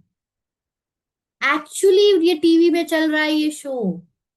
ये टीवी में रूपाली जूम क्लास ले रही है, रूपाली का रोल, और ये सामने बैठे इतने सारे पार्टिसिपेंट सुन रहे हैं। ये टीवी में ही पूरा ड्रामा, ये कबूतर, ये बालकनी, ये लैंप, ये बल्ब, ये बाहर का आकाश, ये बादल, ये टीवी में ही सब पेड़ दिख रहे हैं। ये सच में होलोग्राफिक शो की टीवी का ही सीन चल रहा है, ये ज्ञान लेने और सुनाने का। ये वाकई में टीवी का शो है। Can you believe? आप मतलब आपको पहले भी बताया जा चुका है कि ये सब कुछ एक एनर्जी लेवल पर सब टीवी का ही शो चल रहा है। मैं आत्मा मूल रूप से बाबा के साथ जब कंबाइंड हो जाती हूँ, ड्रामा से बाहर आ जाती हूँ, तब मैं देखती हूँ कि इस ड्रामा और मेरे बीच में एक स्क्रीन है, ट्रांसपेरेंट, जैसे ये वाली टीवी होती है ना जो हम लोग घर में देखते हैं, तो उसमें भी कांच होता है ना। उस साइड मूवी है, इस साइड हम बैठे हैं, और उसके बीच में कांच है। तो वहां से वो बंदूक चल रही है, ऐसा लगा कि मारा, तो वो अगर आपको लगा कि मैं ही मुझे ही मारा, तो वो बंदूक को आपका मन ऐसे फील करेगा कि ओ मुझे लग गई और मैं मर गया। और जहां से आपको पता है मुझे ये बंदूक मुझे लग ही नहीं सकती, तो वो पता है, और उसने बंदूक मारी और आप ऐसे खड़े हो, वो बंदूक आपको लगेगी ही नहीं, क्योंकि वो कांच का सीन आपके सामने आ जाएगा। वो स्मृति ही वो कांच, वो कवच है जो आपको उस बंदूक लगने से बचा लेती है, क्योंकि अब आप आत्मा हो। आत्मा को कोई मार नहीं सकता। जैसे ही ये स्मृति आई, तो वो बंदूक का निशाना भी वो हो जाएगा, क्या बोलते हैं उसको, छूट जाएगा, गलत हो जाएगा, और वो आप उसको लगेगा नहीं। The second you remember that you are not this body, you are the soul, आपके साथ चूक जाएगा, या राइट। तो वो चीज आपके साथ होगी नहीं। अभी कल एक बाबा ने एक मूवी का लास्ट का सीन दिखाया, उसमें यही दिखा रहे थे कि अंत में जब आप अपने आप को मतलब इस रोल को त्याग करने के लिए तैयार हो जाते हो पूरी तरह। मूवी में तो ऐसा था कि वो हीरो या जो भी उसमें अच्छा जो विलन के ऑपोजिट होता है, उसमें उसको उसकी नेगेटिव शक्तियों को खत्म करने के लिए अपने शरीर की बलि देनी पड़ती थी। तो वो बंदा उसमें लास्ट में रोल में जो हीरो था, वो अपने शरीर की बलि दे रहा था उस नेगेटिव शक्तियों को बाकी के संसार के मनुष्यों से खत्म करने के लिए। तो वो बलि देने में उसको उसका शरीर जलने लगता है। तो वो शरीर उसका धीरे धीरे जलने लगा था, उसके हाथ वाथ जल गए। लेकिन अंत में उसको ये वरदान था भगवान से कि जब कोई अपने शरीर को या अपने आप को त्याग करने के लिए तैयार हो जाता है, तो प्रकृति ऐसा रूप ले लेती है कि वही उस रोल की सेवा करती है, वही उस रोल को बचाती है। तो जैसे ही उसका शरीर जलने लगा, तो ऊपर से बिना बादल, बिना अभी तक आकाश में कोई बादल नहीं थे, अचानक से बादल आ गए, बारिश शुरू हो गई, और उसकी जो जलती हुई बॉडी थी वो बच गई। और उसी प्रकृति ने फिर ऐसे तरीके से उसके पास वो शस्त्र दिए कि उसने सामने वाले नेगेटिव पावर वाले हीरो विलन को मार दिया, खत्म कर दिया, और बाकी के संसार को नेगेटिविटी से बचा दिया। तो the same thing is with us also. जब द मोमेंट वी स्टार्ट कि this role is not me, इस पूरे रोल को जला दो, इस पूरे रोल को, मेरा कहना, इसकी एक एक एक्शन को, बोल को, इसके संकल्पों से अपने आप को बिल्कुल अलग कर लो, न्यारा कर लो। जब ये चीज हमें आ जाती है और हम ये समझ जाते हैं कि रोल वहां टीवी में चल रहा है और मैं आत्मा यहाँ हूँ, तो उस समय आपकी जो आत्मा होने की स्थिति है उसमें सब कुछ बदल जाता है। उसमें रोल में जो टीवी चल रही है, जो टीवी में सीन चल रहा है, वही बदल जाता है। वही एकदम से पॉजिटिव होने लगता है, आपके फेवर में होने लगता है, आपको बचाने के लिए होने लगता है। तो ऐसी बाबा कह रहे हैं कि तैयार हो। बाबा एक शब्द जो पूछ रहा है बदलने के लिए, उसके लिए तैयार है? अच्छा, मुबारक हो। अच्छा, तीव्र पुरुषार्थ से परिवर्तन करना है या कर लेंगे, देख लेंगे, ऐसे तो नहीं। एक शब्द जान तो गए होगे, क्योंकि सब होशियार हैं। एक शब्द वह है कि कारण शब्द को परिवर्तन कर निवारण शब्द को सामने लाओ। जिस चीज को हम कारण कह रहे हैं, वही बात एक्चुअली निवारण है। विलेन ना हो तो आपको आपकी शक्ति कैसे पता चले? जब विलेन होता है, तो विलेन को आप मारने के लिए ही तो अपनी शक्तियां इमर्ज करते हो ना। तो रोल में जितनी भी बातें आप जिसको कहते हो कि ये विरोधी है, ये विघन है, ये उल्टा है, इसकी वजह से मेरी शांति चली जाती है, ये लोग ऐसे हैं, ये गलत करते हैं मेरे साथ, आज तक सबने मेरे साथ गलत ही किया। अरे वो गलत ही किया, तभी तो आपकी शक्ति जागी। तभी तो शक्ति जागने का चांस मिल रहा है आपको, बाकियों के साथ नहीं मिल रहा। बाकी को, दूसरे लोगों को सब कुछ बहुत अच्छा अच्छा मिला है, तो उनके अंदर है कोई शक्ति? उनके अंदर है कोई ज्ञान? उनके अंदर है कोई पावर? कुछ नहीं है उनके अंदर। आपको मिला, वो कारण मिला, तभी तो निवारण करते करते आप इतने शक्तिशाली बन गए। तो उस कारण शब्द को कारण मत बताओ, वो निवारण है तुम्हारी हीरोनेस का, वो निवारण है तुम्हारी शक्तियों का। उसको सामने लाओ। तो कारण सामने आने से, वह कारण सोचने से निवारण नहीं होता। अगर आप उसको ब्लेम करोगे, अगर आप उन लोगों को, उन चीजों को, उन बातों को ब्लेम ही करते रहोगे, उनको उल्टा ही करते रहोगे, समझते रहोगे, तो आपको जो पावरफुल बनना है उनकी वजह से, वो बन नहीं पाओगे। जब आप उनको जीतने के लिए अपना एक साधन समझने लगोगे, तब वो निवारण आपके पावरफुल स्थिति में बदल जाएगा। तो बाप दादा सिर्फ बोलने तक नहीं, लेकिन संकल्प तक यह कारण शब्द को निवारण में परिवर्तन करना चाहते हैं। क्योंकि कारण भिन्न भिन्न प्रकार के होते हैं ना। जैसे फॉर एग्जाम्पल, अभी रूपाली के रोल में ऐसी कुछ परिस्थिति आई कि उसके कुछ घर के मेंबर्स में कोई कोई व्यवहारिक रूप से जो किया जाता है, वो रूपाली रोल को थोड़ा सा डिस्ट्रैक्ट कर रहा था, परेशान कर रहा था। तो इसको लग रहा था यार ये लोग क्यों है, मतलब ऐसे ऐसे कि चले जाए या इस तरह का। तो उसी वक्त तो पता चला कि वो जो कर रहे हैं एक्चुअली वो बाहर नहीं है, वो चीज मेरे अंदर अभी प्रभावित होने की मन मुझे माया दिखा रहा है कि तुम देखो अभी इन इन चीजों से परेशान होती हो, तुम अभी इस वक्त इन परिस्थितियों में सत्य में टिक नहीं पाती हो।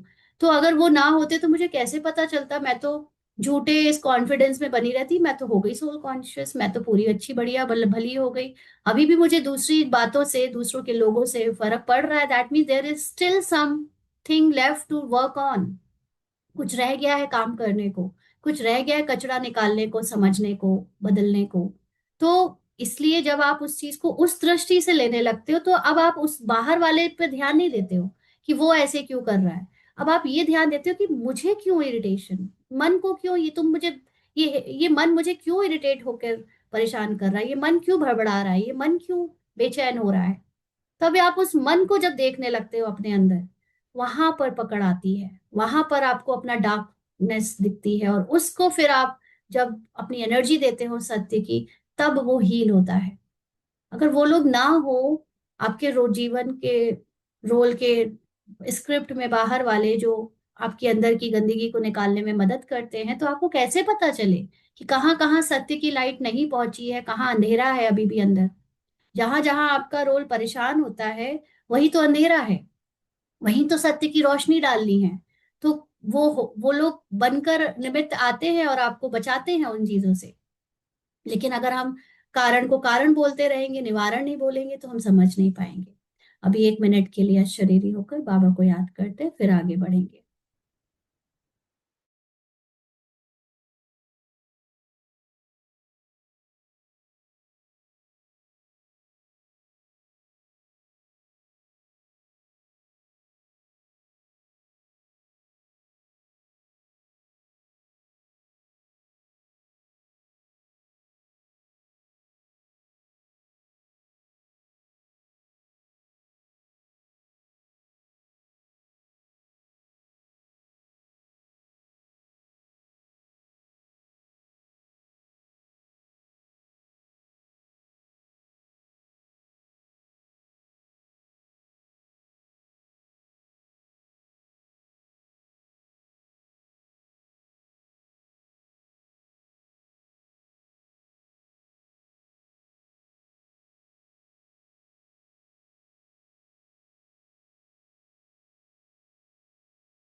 तो आगे बाबा कहते हैं,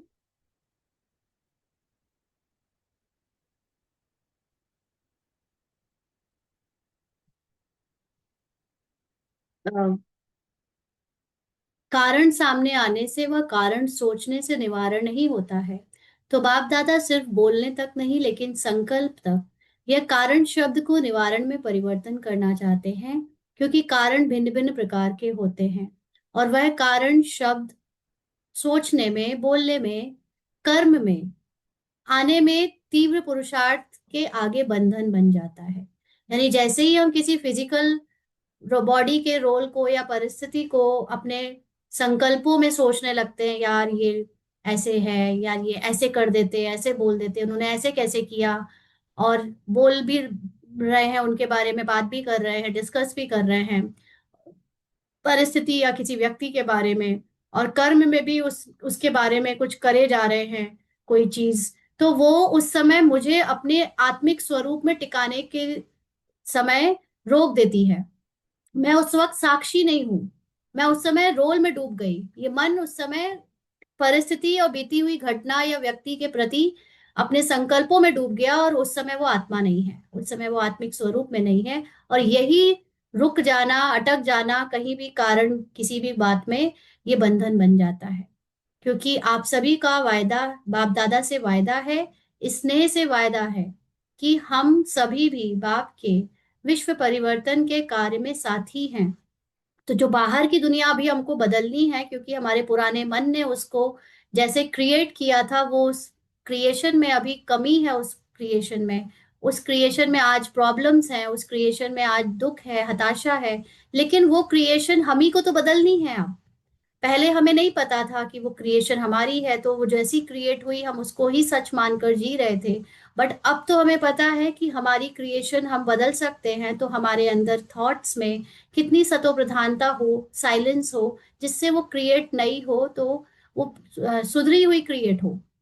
तो जब हम बिगड़ी हुई दुनिया के क्रिएशन जो हुई पड़ी है पहले से, उसके बारे में सोचने, बोलने या करने लगते हैं, तो हम नई क्रिएशन से दूर हो जाते हैं, नई क्रिएशन को बनाने से दूर हो जाते हैं। और वो हमारे तीव्र पुरुषार्थ को रोक देता है, या बंधन में उसकी स्पीड को कम कर देता है। तो बाप के साथ ही हैं, बाप अकेला नहीं करता है, बच्चों को साथ लाते हैं। तो वैसे दुनिया में ये बोला जाता है कि भगवान ने दुनिया रची, लेकिन सत्य ये नहीं है कि सिर्फ भगवान ने दुनिया रची, भगवान और मैंने मिलकर दुनिया रची। भगवान और मैं कौन? मन। भगवान अकेला कुछ नहीं करता, भगवान मन से सब कुछ कराता है, और वो मन मैं हूं। अभी समझ रहे हो अभी कौन बोल रहा है? मैं। अभी मैं आत्मा नहीं बोल रही है, अभी रूपाली का मन बोल रहा है। तो लिमिटेड माइंड जो मन है, वो उस लिमिटेड माइंड ने अपनी लिमिटेड दुनिया रची हुई थी, इसलिए दुनिया ऐसी थी। अब रूपाली का मन अपने को अनलिमिटेड भगवान के जितना समझेगा, उसके जैसा बनाकर मानेगा, तो वो क्रिएशन अनलिमिटेड होगी, वो क्रिएशन उतनी विशाल और महान और श्रेष्ठ होगी। तो भगवान के साथ भगवान अकेला नहीं करता, भगवान तो निराकार रूप में बिना मन के रहता है। लेकिन हम सब मन जितने यहाँ पर है, हम सब मन को अपना मन देना पड़ेगा बाबा को, so that he can create the new world. This मन कैन क्रिएट न्यू वर्ल्ड। तो बाबा को हमारा मन चाहिए। लेकिन जब हमारा हम मन जब दुनिया के प्रपंच में, दुनिया के कारणों में फंस जाते हैं, तो हम न्यू क्रिएशन नहीं कर पाते उस समय। तो विश्व परिवर्तन के कार्य में आपका क्या कार्य है? सर्व आत्माओं के कारणों को भी निवारण करना। दुनिया में बाकी के लोग तो कारण और प्रॉब्लम्स बताते ही फिरते हैं, लेकिन उन्हें ज्ञान नहीं है, बट हमें तो ज्ञान है। तो हमें तो उनको भी उनके कारणों से निकालना है। वो तभी निकाल पाएंगे जब हम खुद कारणों से निकले होंगे और उसको निवारण के रूप में देखेंगे। क्योंकि दुनिया के लोगों के साथ भी जहां पर जो कुछ हो रहा है, उनके साथ भी वो सिर्फ इसलिए हो रहा है क्योंकि वो भी अपने सत्य को जाने, या वो भी उन कारणों से परे अपने बंधन को तोड़कर उड़े।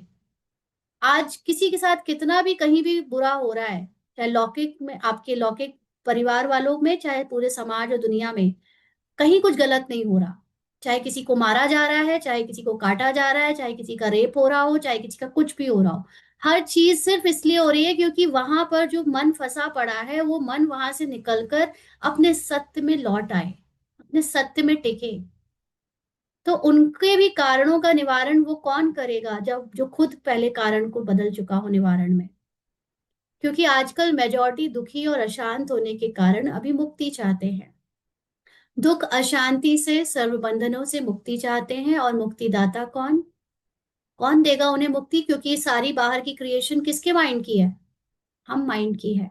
तो उनको मुक्ति कौन देगा? हम ही देंगे ना। जब हम बंधनों से इनको छोड़ देंगे, हम उनसे प्रभावित होना बंद करेंगे, तो वो मुक्त हो जाएंगे।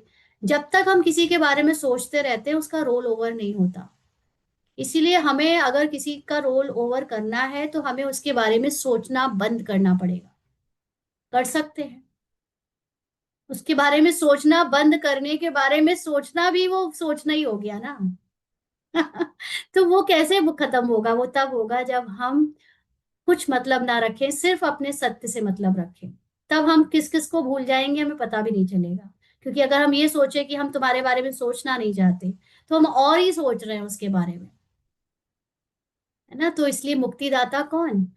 बाप के साथ आप बच्चे भी मुक्तिदाता हैं। मतलब हम मन को भी ये हेल्प करनी पड़ेगी उस सुप्रीम साइलेंस में रहकर, कि हम सबको मुक्त करें, जो दुख की एक्टिंग कर रहे हैं उन सबको। और वो कैसे होगा? उनके दुख की एक्टिंग को ना देखने से, उनकी दुख की एक्टिंग से प्रभावित ना होने से। तो आपके जड़ चित्रों से देखो, इसीलिए ना ये ज्ञान में बड़ी ऐसी पेचिंदा बात है। अभी तक बाबा कहता आया, सेवा करो सेवा करो, सबको दुखी देखा हमने, और सबको दुखी देखकर आओ आओ आओ सब आओ, हमसे ज्ञान सुनो, हम बताते हैं भगवान कौन है, अपने को आत्मा जानो, दुख सुखी हो जाओ, ऐसे करते आए। बट वास्तव में ना असली सेवा क्या है? जब आपको कोई दुखी दिखना बंद हो जाए, जब आपको किसी का दुख हो, किसी की सफरिंग हो, किसी की परेशानी से फर्क पड़ना बंद हो जाए। इसलिए नहीं क्योंकि हम स्वार्थी हो गए, इसलिए क्योंकि वास्तव में हम सत्य जानते हैं कि ड्रामा में कोई दुखी है ही नहीं, और ड्रामा में जो कर रहे हैं वो सब एक्टिंग कर रहे हैं। और अपनी स्थिति को अचल अडोल और एक रस रखना ही हमारे लिए सबसे बड़ी सेवा है। तो उस पुरानी तरह की बाबा की सेवा और आज की सेवा में जमीन आसमान का अंतर है। उस सेवा में हमने क्रिएट किया सबको दुखी। हम कहते थे कि चारों तरफ देखो लोग कितने दुखी हैं, आओ हमसे कोर्स करो, हमसे ज्ञान सुनो। तो हमने सबके मन में डाला सब दुखी, सब दुखी, क्योंकि उनको दुखी बोलने से हमें भी दुख फील होता था। तो हमारी स्थिति भी और गिर रही थी। तो हमारी भी तमो प्रधानता की एक्सट्रीम तक स्थिति पहुंची है। और अब हमारे लिए हमें किसी का दुख नहीं दिखता, हमें कोई परेशान नहीं दिखता, हम किसी की उस अवस्थाओं में फंसते नहीं। तो हम एक रस अचल अडोल होते जा रहे हैं, और ये है सबसे बड़ी सेवा। क्योंकि भगवान भी इसी दृष्टि से संसार को देखता है। भगवान को संसार में कोई दुखी अशांत ऐसे नहीं दिखता। दिखता भी है तो उससे प्रभावित नहीं होता, क्योंकि भगवान जानता है सब एक्टिंग हो रही है, सब ड्रामा में है, सब झूठ है। तो यही स्थिति, यही स्मृति और दृष्टि हमारी बननी चाहिए। तो आपके जड़ चित्रों से आज तक क्या मांगते हैं? अभी दुख अशांति बढ़ता देख सभी मेजॉरिटी आत्माएं आप मुक्तिदाता आत्माओं को याद करती हैं, मन में दुखी होकर चिल्लाती हैं, हे मुक्तिदाता मुक्ति दो। क्या आपको आत्माओं के दुख अशांति की पुकार सुनना नहीं आती? अब देखो, यहाँ पर बाबा हमको दो तरह से इमोशनली ब्लैकमेल कर रहा है। पुराने ज्ञान के अकॉर्डिंग हम एकदम दिल से भारी होकर, बाबा सच में इतने लोग दुखी हैं, चलो चलो भागो, सेवा करो सबकी, सबको सुनाओ ज्ञान। हम उस तरह के एफर्ट मेकर हो जाते, और अपने आप को ही समझ के कि हमारे पास पावर है, हम सबको सुखी कर देंगे। अरे खुद को तो सुखी कर नहीं पाए। आज मेजोरिटी बी के दुखी हैं, भले ही बाबा बाबा करते, लेकिन अंदर से सच में वो तृप्त और खुशी फील नहीं कर रहे हैं। तो असल में वो दुखी और अशांत पुकार सुनना नहीं आता का मतलब, आपको अपने अंदर सूक्ष्म संकल्पों के उन पुकार को सुनना नहीं आता जो दुखी और अशांत के संकल्प हैं। कोई बाहर ह्यूमन फॉर्म का दुख मत देखो, बाहर ह्यूमन फॉर्म की अशांति को मत देखो। आप अपने अंदर के रोल में जो मन है, और उस मन में जो दुखी और अशांति के संकल्प आए दिन आपकी खुशी की चोरी कर लेते हैं, आप उनको देखो। है अंदर, है ना। जब कोई बाहर परिस्थिति या व्यक्ति आपकी पेपर लेने आता है, तो वो दुख और अशांति का ही तो एक संकल्प आपकी चैन छीन लेता है, आपकी खुशी और आनंद छीन लेता है। वो दुखी और अशांति का संकल्प अब मुक्त होना चाहता है, वो खुद नहीं रहना चाहता आपके अंदर। और ड्रामा इसमें हेल्प करता है कि बाहर वो कोई बात, कोई व्यक्ति या परिस्थिति लाकर खड़ा कर देता है, जो मेरे अंदर की छुपी हुई उस डार्कनेस को, दुख और अशांति को बाहर लाए। और जब वो डार्कनेस और अशांति बाहर आती है, तो मैं उसमें सत्य की लाइट फेंक सकती हूँ। और जब सत्य की लाइट में फेंकती हूँ, तो वो संकल्प या तो खत्म हो जाता है, या वो संकल्प सुख के संकल्प में चेंज हो जाता है। तो संकल्प का खत्म होना मतलब मुक्ति, और संकल्प का सुख के संकल्प में चेंज हो जाना मतलब जीवन मुक्ति। तो लेकिन मुक्तिदाता बन पहले इस कारण शब्द को मुक्त करो। इसलिए कभी ये नहीं बोलो कि कोई कारण बन गया आपके दुख का। कोई कारण नहीं है, आप ही के अंदर की दुख अशांति की पीड़ा है जिसको निकालने के लिए सब हेल्प कर रहे हैं। सारे लोग आपकी हेल्प कर रहे हैं कि आपके अंदर जो कमजोरियां हैं सोच में, फीलिंग्स और इमोशंस में, वो लोग सिर्फ उसको इंस्टिगेट करते हैं निकालने के लिए, ताकि वो निकले, बीमारी निकले, तो उसमें सत्य की लाइट पड़े तो वो खत्म हो या ठीक हो जाए। तो स्वतः ही मुक्ति का आवाज आपके कानों में गूंजेगा। और जैसे जैसे आपके अंदर की डार्कनेस साफ होती जाएगी, जो लोग जितने भी निमित्त बेचारे, हम उनको गालियां दे रहे हैं, हम उनको बुरा बोल रहे हैं, हम उनको जीवन में अपने संग रखना नहीं चाहते, उनको चाहते भाग जाएं, वो सब बेचारे हमारी ही मदद करने के लिए मौजूद हैं कि हम अपने अंदर की डार्कनेस को निकालें। और जितना अंदर डार्कनेस निकलेगी, मुक्त होते जाएंगे हम उस डार्क थॉट और ओल्ड संस्कारों के पैटर्न से, उतना ही हम हल्के होते जाएंगे। तो पहले अपने अंदर से इस शब्द से मुक्त होंगे तो दूसरों को भी मुक्त कर सकेंगे। ये ये लाइन क्या थी पता नहीं। पहले अपने अंदर से इस शब्द से मुक्त होंगे तो दूसरों को भी मुक्त कर सकेंगे। कारण शब्द से मुक्त होना। अभी तो दिन प्रतिदिन आपके आगे मुक्तिदाता मुक्ति दो की क्यों लगने वाली है, लेकिन अभी तक अपने पुरुषार्थ में भिन्न भिन्न कारण शब्द के कारण मुक्ति का दरवाजा बंद है। इसीलिए आज बाप दादा इस शब्द के, इसके साथ और भी कमजोर शब्द आते हैं। विशेष है कारण, फिर उसमें और भी कमजोरियां होती हैं। ऐसे, वैसे, कैसे, यह भी इनके साथी शब्द हैं। तो जो दरवाजे बंद के कारण हैं। तो आज सब होली मनाने आए हो ना, सब भाग भाग करके आए हैं, स्नेह के विमान में चढ़ के आए हैं। बाप से स्नेह है तो बाप के साथ होली मनाने पहुंच गए हैं। मुबारक हो भले पधारे।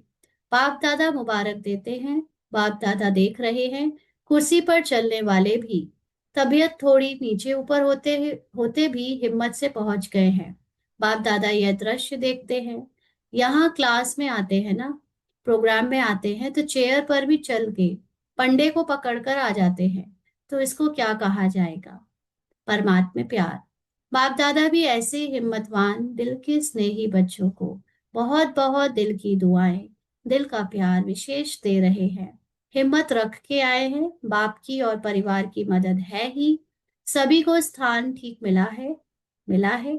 जिसको स्थान ठीक मिला है वह हाथ उठाओ। फॉरेनर्स को ठीक मिला है, मेला है मेला। वहां मेले में तो रेत भी चलती रहती है, खाना भी चलता रहता है।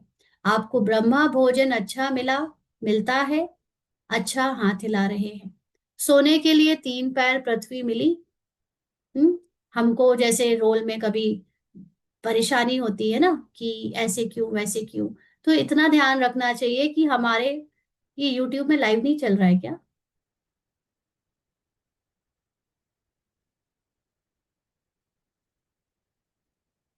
अच्छा, आज यूट्यूब रुक गया है। ओके, सभी यहाँ पर पार्टिसिपेंट्स बढ़ गए।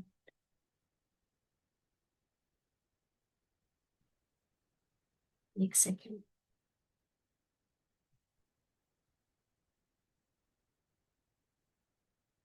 चलिए अब इसकी रिकॉर्डिंग डाल दूंगी बाद में।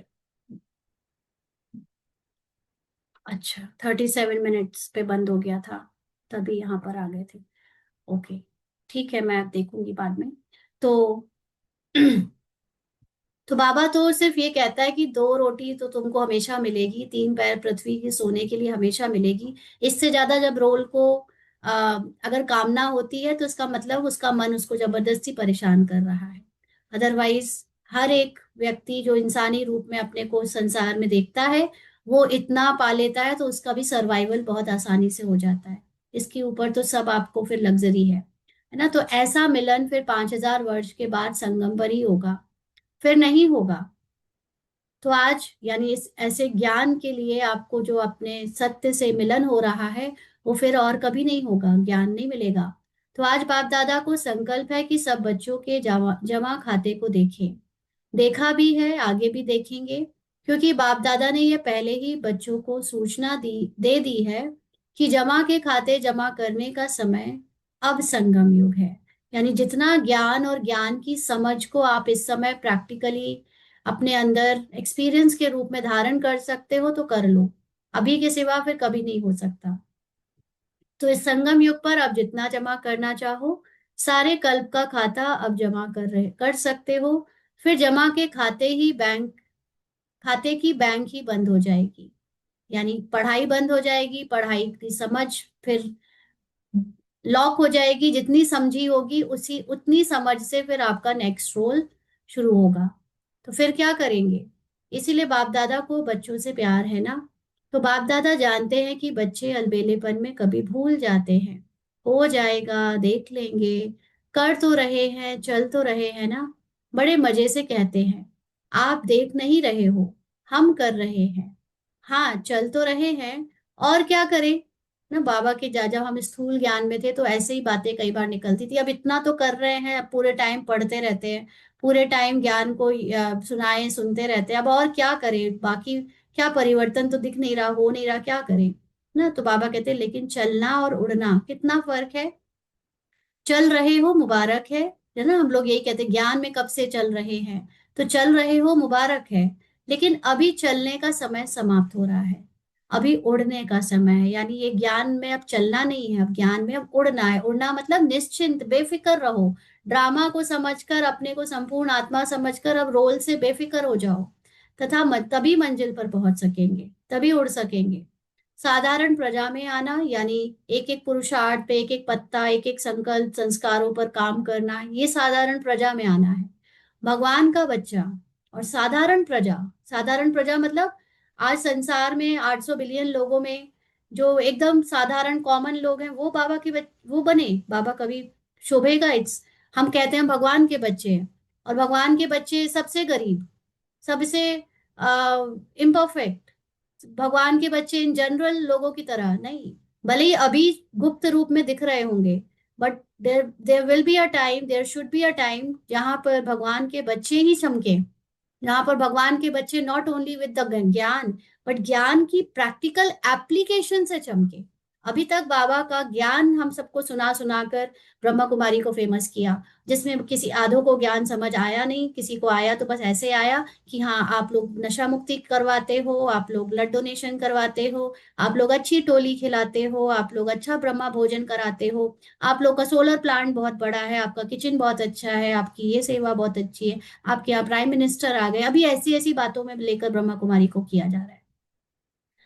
हमको as a Brahma Kumari famous नहीं होना है, हमको अपने सत्य स्वरूप में टिक कर रोल के लिए अपने को देखना है कि रोल साधारण ना रहे, ये रोल साधारण रहे शोभेगा और हम कहें हम भगवान के बच्चे।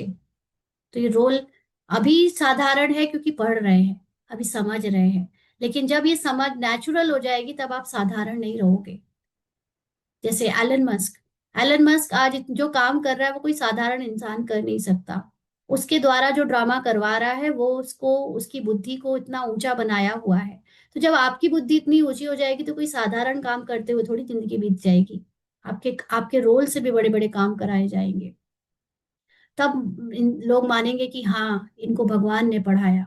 अभी हम भगवान ने पढ़ाया कहते हैं और दो चार लोग आकर उल्टा सीधा इंटरव्यू लेकर बदनामी करके चले जाते हैं, तो फिर हम बता भी नहीं पाते कि कैसा भगवान था जो हमको बचा भी नहीं सका, है ना। तो वो ज्ञान आपका भगवान है, वो नॉलेज से स्थिति बनाई हुई आपकी भगवान है, वो जब दिखेगी लोगों को तब असल में भगवान प्रत्यक्ष होता है, और वो पहले आपको होगा। तो आज होली मनाने आए हो ना, तो होली का अर्थ है बीती सो बीती। तो आज से बाप दादा यही चाहते हैं कि बीती सो बीती, यानी अब तक जो हुआ फुल स्टॉप लगाओ। कोई भी कारण से अगर कोई भी कमजोरी रही हुई है तो अब घड़ी बीती सो बीती कर अपना चित्र स्मृति में लाओ, अपना ही चित्रकार बन अपना चित्र निकालो। पता है बाप दादा अभी भी एक एक बच्चे का कौन सा चित्र सामने देख रहा है, पता है कौन सा चित्र देख रहे हैं। अभी आप सभी भी अपना चित्र खींचो। आता है चित्र खींचना? हम्म। अपने आप को जब हम विचित्र देखते हैं, यानी हम जब बिना चित्र के होते हैं, वो है हमारा असली चित्र। कितने लोग हैं जो अपने आप को बिना चित्र के देख पा रहे हैं आज? एक बिंदु भी ना दिखे लेकिन मैं पता हूं कि मैं हूं, वो चित्र कितनों को आता है देखना? श्रेष्ठ संकल्प की कलम से अपना चित्र अभी अभी सामने लाओ, क्योंकि वो उस चित्र को संकल्पों से ही समझा जा सकता है या उसके एक्सपीरियंस में टिका जा सकता है। तो पहले सभी ड्रिल करो, माइंड ड्रिल, कर्मेंद्रियों की ड्रिल नहीं, मन की ड्रिल करो। रेडी? ड्रिल करने के लिए रेडी है? कान हिलाओ। देखो, सबसे श्रेष्ठ से श्रेष्ठ चित्र होता है ताज तख्त तिलकधारी का। तो अपना चित्र सामने लाओ और सब संकल्प किनारे करके देखो। अपना चित्र मतलब जो आप विचित्र हो, जिसका कोई चित्र नहीं बनाया जा सकता, उस स्थिति में टिको और बाकी सारे बनाए चित्रों की दुनिया को भूल जाओ। वो एक भी संकल्प ना आए चित्र की दुनिया की या ड्रामा की, उस स्थिति में अपने आप को टिकाओ। तो अपना चित्र सामने लाओ और सब संकल्प किनारे कर देखो। आप सभी बाप दादा के दिल तक नशीन हैं। बाबा हमको उस फॉर्म में देखता है जिसका कोई फॉर्म नहीं है। तख्त है ना, जो अपने आप को उस स्थिति में देख पा रहा है, वो बाबा के दिल तख्त पर बैठा है। ऐसा तख्त तो कहाँ भी नहीं मिलेगा। तो पहले यह चित्र निकालो कि मैं विशेष आत्मा, स्वमानधारी आत्मा, बाप दादा की पहली रचना। बाबा ने सबसे पहले मुझ मन को रचा और मुझ मन से वे पूरी दुनिया को रचवाया। तो बाप दादा की पहली रचना, श्रेष्ठ आत्मा, बाप दादा के दिल तक नशीन हूं, तक नशीन हो गए। साथ में परमात्मा रचना, इस वृक्ष के जड़ में बैठी हुई पूर्वज और पूज्य आत्मा हूं। इस स्मृति का तिलकधारी, यानी हर समय ये स्मृति मुझे रहे कि मैं ही पूर्वज हूं, मैं ही पूज्य हूं। इस स्मृति का तिलक लगाया। साथ में बेफिक्र बादशाह, सारा फिक्र का बोझ बाप दादा को अर्पण कर डबल लाइट की ताजधारी हूँ, क्योंकि रोल का जो भी लेना देना है वो ड्रामा और बाबा जाने, मैं वो नहीं हूँ। तो ताज तिलक और तख्तधारी ऐसे बाप अर्थात परमात्मा प्यारी आत्मा हूँ। तो यह चित्र अपना खींच लिया। अपना चित्र मतलब एक चित्र जो मैं इस शरीर से, दुनिया से परे, संकल्पों से परे जो मैं हूं, उस स्मृति में अपने को टिकाना और उस स्मृति में अपने सारे स्वमान याद करना, अपने पूर्वज होने का, अपने पूज्य होने का, अपने बाप दादा के दिल तख्त होने का, अपने आप को डबल लाइट रूप में हल्का देखने का, बेफिक्र बादशाह होने का, ये सारी चीजों के साथ अपने को उस नथिंगनेस में याद करना। तो यह चित्र अपना खींच लिया, मतलब समझ लिया, एक्सपीरियंस किया। तो सदा यह डबल लाइट का ताज चलते फिरते धारण कर सकते हो। कभी भी अपना स्वमान याद करो तो यह ताज तिलक तक नशीन आत्मा हूं। यह अपना चित्र दृढ़ संकल्प द्वारा सामने लाओ। दृढ़ संकल्प, कोई कितना भी तुमको कहे कि नहीं तुम तो चिंता करती हो, तुम तो बुरी हो, तुम तो ऐसी हो वैसी हो, नो। अपने आप को दृढ़ संकल्प दो कि मैं बाबा की दिल तक नशीन हूँ, मैं आत्मा हूँ, संपूर्ण हूँ, संपन्न हूँ, और भी जितने स्वमान याद कर सकते हो सब वो संकल्प याद करके चलते फिरते हर समय उसके नशे में रहो। याद है शुरू शुरू में आप लोगों का अभ्यास बार बार एक शब्द की स्मृति में रहता था। वह एक शब्द था कि मैं कौन। यह मैं कौन, यह शब्द बार बार स्मृति में लाओ और अपने भिन्न भिन्न स्वमान टाइटल, भगवान के मिले हुए टाइटल। आजकल लोगों को, मनुष्यों को मनुष्य से टाइटल मिलता है तो भी कितना महत्व समझते हैं, और आप बच्चों को तो बाप द्वारा कितने टाइटल व स्वमान मिले हैं। सदा स्वमान की लिस्ट अपने बुद्धि में मनन करते रहो। मैं कौन ना, स्वमान में रहना बहुत जरूरी है, और स्वमान को अपनी असली फीलिंग बनाओ। सिर्फ रटो नहीं, उसको फीलिंग में लाओ, तब वो काम करेगा। तो लिस्ट लाओ, इसी नशे में रहो तो कारण जो है ना वह शब्द मर्ज हो जाएगा और निवारण हर कर्म में दिखाई देगा। जब निवारण का स्वरूप बन जाएंगे तो सर्व आत्माओं को निर्वाण धाम, मुक्ति धाम में सहज जाने का रास्ता बताए मुक्त कर लेंगे। तो जो बातें आपको अभी अपनी विघ्न लग रही हैं, कारण बता रहे हो जिनको, वो वास्तव में आपके अंदर के डार्कनेस को निकालने के लिए है। उनको निवारण के रूप में देखो। वो है तो आपको आपका डार्कनेस दिख रहा है, आपकी कमजोरी, आपका डर, आपकी लेस कॉन्फिडेंस, आपका बंधन आपको दिख रहा है ना। फॉर एग्जाम्पल, रूपाली रोल जब पहले शादी के बाद अपने रोल के हस्बैंड से डरने लगी थी, तो वो हस्बैंड जो जो कारण बताते थे, जो जो कारण से बात इस पर गुस्सा करते थे, वो कारण सारे उसको, उसकी डार्कनेस थी, वो उसको रियल मानती थी। और जब उसने इन चीजों पर इतने 7 साल अलग रहकर काम किया तो उसको पता चला कि इसके अंदर गलती उनकी नहीं थी, गलती इसी की थी कि ये डरती थी, ये झुकती थी, ये उन चीजों को अपनी कमी मानती थी, तो वो बंदा उसी चीज को लेकर उसको बोलता रहता था, टोकता रहता था, उसी चीज के ऊपर गुस्सा करता था।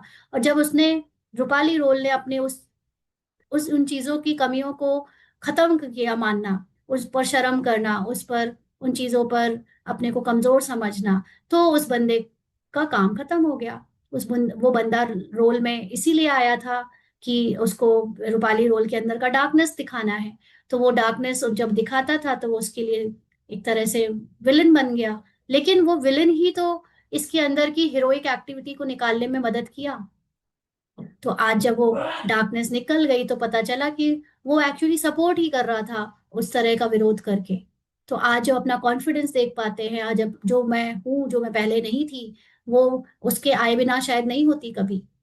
तो ऐसी हर एक पार्ट आपके परिवार का, बाहर का, कोई भी है, सब आपके अंदर की डार्कनेस को आपको दिखाने के लिए, और उसको पहचानो, उसको अपनी लाइट दो, उसके लिए आपका हेल्प करने आए हैं। और हम उनको कारण कारण करते रहते हैं और बाबा से बोलते हैं इनसे बचाओ, इनसे दूर कर दो, ये ठीक कर दो। तो ऐसे कैसे आप बिना डार्कनेस को पहचाने ठीक हो जाओगे ना। तो इसलिए जब निवारण का स्वरूप बन जाएंगे तो सर्व आत्माओं को निर्वाण धाम, यानी फिर जितने भी रोल आपके चारों तरफ बज रहे हैं आपकी हेल्प के लिए, डार्कनेस को दिखाने के लिए, एक बार आपने अपने डार्कनेस पहचान ली तो सब फ्री हो जाएंगे। फिर सबको सब रोल अलग हो जाएंगे, आपको सिर्फ वही रह जाएगा जो जिनका बचा हुआ पार्ट है बस। तो दृढ़ संकल्प करो, आता है दृढ़ संकल्प करना। जब दृढ़ता होती है तो दृढ़ता सफलता की चाबी है। जरा भी दृढ़ संकल्प में कमी नहीं लाओ। किस बात का दृढ़ संकल्प? अपने स्वमान के साथ आत्मा होने का दृढ़ संकल्प। उसमें कमी मत लाओ, रोल की कमी को अपनी मत बोलो। क्योंकि माया का काम है हार खिलाना। माया तो दिखाएगी बाहर लोग बुरे हैं, परिस्थितियां खराब है, तुम्हारा मन बहुत परेशान है, लेकिन आपका काम क्या है? आपका काम है कि बाप के हर गले का हार बनना, ना कि माया से हार खाना। तो सभी यह संकल्प करो, मैं सदा बाप के गले की विजय माला हूँ। बाबा के गले की विजय माला का मतलब बाबा समान अचल अडोल एक रस, बाबा के समान नष्टो मोहा, बाबा के जैसे स्वमान में हूँ, ऊंची स्थिति निराकार रूप में हूँ। तो गले का हार हूँ, गले का हार विजयी हार है। तो बाप दादा हाथ उठवाते हैं तो आप क्या बनेंगे? सब क्या उत्तर देते हैं? एक ही उत्तर देते हैं, लक्ष्मी नारायण बनेंगे, राम सीता नहीं। तो लक्ष्मी नारायण बनने वाले हम बाप दादा के विजय माला के मड़के हैं, पूज्य आत्माएं हैं। भक्त आपकी माला का मड़का जपते जपते अपनी समस्याओं को समाप्त करते हैं। ऐसे श्रेष्ठ मड़के हो। सोचो, हम जो इस समय जीते हुए रोल के पर समस्याओं को जीत कर अपने अंदर सत्य की स्मृति से अचल अडोल बन रहे हैं, हमारी इस युद्ध का, हमारे इस स्ट्रगल और इस पुरुषार्थ का यादगार वो माला है। और उस माला को भक्त लोग जपते जपते अपने रोल की परेशानियों से मुक्त होते हैं। तो आज बाप दादा को क्या देंगे? होली की कोई तो गिफ्ट देंगे ना। यह कारण शब्द, यह तो और कारण तो करेंगे तो तोता बन जाएंगे। तो भी नहीं, ऐसे वैसे भी नहीं, कोई भी प्रकार का कारण नहीं। निवारण, तुमको बाबा ने, ड्रामा ने ये पेपर दिया है, अब निवारण करके दिखाओ। अब तुम उससे, उस चीज से अचल अडोल होकर दिखाओ। उस चीज में तुम अपने स्थिति को बिना हिले एकदम कॉन्फिडेंट कर बन के दिखाओ। अच्छा, बाप दादा एक एक बच्चे को समान बनने की, श्रेष्ठ संकल्प करने की पदम पदम गुणा मुबारक दे रहे हैं। मुबारक हो, मुबारक हो, मुबारक हो। नशा है ना हमारे जितना पदम पदम भाग्यवान कौन, इसी नशे में रहो। अच्छा, अभी एक सेकंड भी सभी ब्राह्मण अपने राजयोग का अभ्यास करते हुए मन को एकाग्र करने का मालिक बन, मन को जहां चाहो, जितना समय चाहो, जैसे चाहो वैसे अभी अभी मन को एकाग्र करो। कहाँ भी मन यहाँ वहां चंचल नहीं हो। मेरा बाबा, मीठा बाबा, प्यारा बाबा, इस स्नेह के संग के रंग की आध्यात्मिक होली मनाओ। ड्रिल करो। चारों ओर के श्रेष्ठ विशेष होली और हाईएस्ट बच्चों को सदा स्वयं को बाप समान सर्वशक्तियों से संपन्न, मास्टर सर्वशक्तिवान अनुभव करने वाले, सदा हर कमजोरियों से मुक्त बन अन्य आत्माओं को भी मुक्ति दिलाने वाले मुक्तिदाता बच्चों को सदा स्वमान की सीट पर सेट रहने वाले, सदा अमर भव के वरदान के अनुभव स्वरूप रहने वाले, ऐसे चारों ओर के, चाहे सामने बैठने वाले चाहे दूर बैठे, स्नेह में समाये हुए बच्चों को याद प्यार व अपने उमंग उत्साह पुरुषार्थ के समाचार देने वालों को बाप दादा का बहुत बहुत दिल का याद प्यार और दिल की पदम पदम गुणा याद प्यार स्वीकार हो। और सभी राजयोगी स्वराज्य अधिकारी बच्चों को नमस्ते। हम रूहानी बच्चों की रूहानी बाप दादा को याद प्यार, गुड मॉर्निंग और नमस्ते बाबा, शुक्रिया, थैंक यू बाबा। आज का वरदान है ऑलमाइटी सत्ता के आधार पर आत्माओं को मालामाल बनाने वाले पुण्य आत्मा भव। ऑलमाइटी सत्ता के आधार पर आत्माओं को मालामाल बनाने वाले पुण्यात्मा भव। जैसे दान पुण्य की सत्ता वाले सकामी राजाओं में सत्ता की फुल पावर थी। सकामी का मतलब जो दान पुण्य किसी इच्छा की बदले करते थे। दान पुण्य करने के पीछे उनकी कोई कामना होती थी। जो ऐसे दान पुण्य करने वाले राजा या सकामी राजा होते हैं, उनके सत्ता में, उनकी पावर, उनकी राजधानी में फुल पावर थी, जिस पावर के आधार पर चाहे किसी को भी क्या भी बना दे। ऐसे आप महादानी पुण्य आत्माओं को डायरेक्ट बाप द्वारा प्रकृति जीत, माया जीत की विशेष सत्ता मिली हुई है।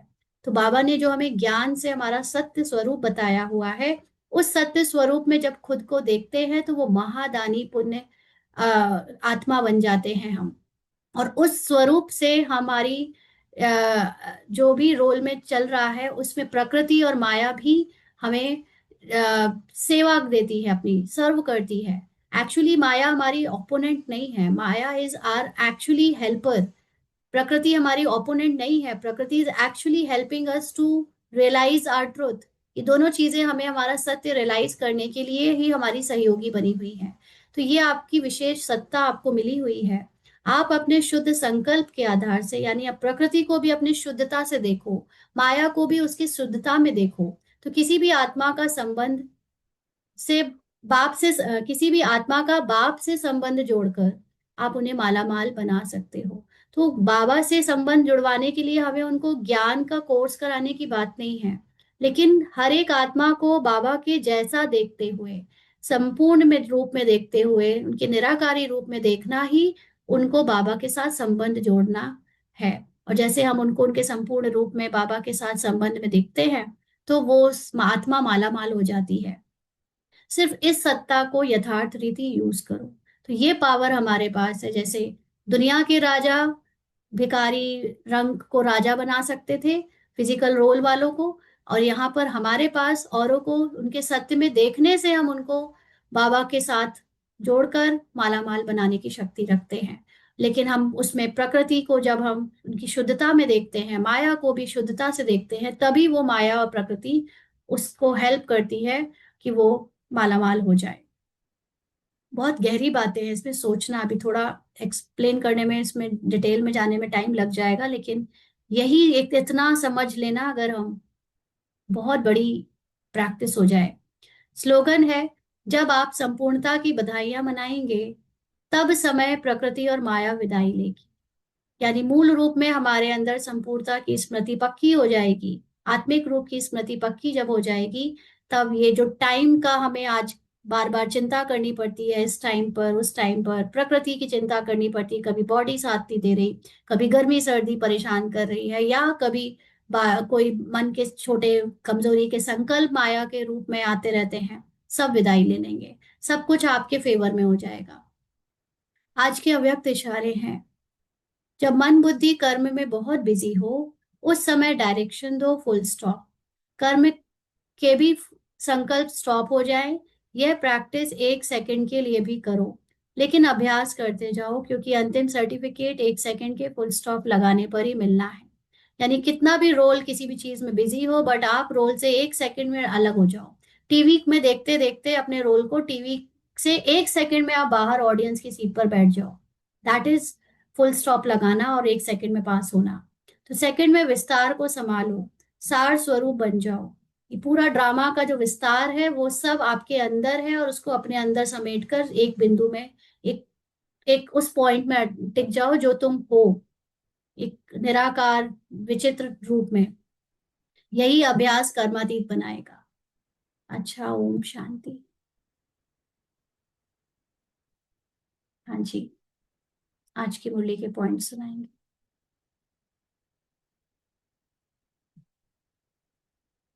अनम्यूट करके।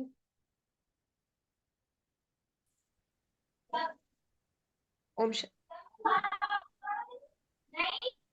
हाँ जी, बताइए कौन बोल रहा है। ओम शांति दीदी। आज बाबा ने बहुत अच्छी तरह बताया कि जब हम अन्य आत्माओं को उनके संपूर्ण स्वरूप में देंगे, ओरिजिनल एसेंस में देखेंगे, तो वही सबसे बड़ा what you call your giving them light and making them powerful.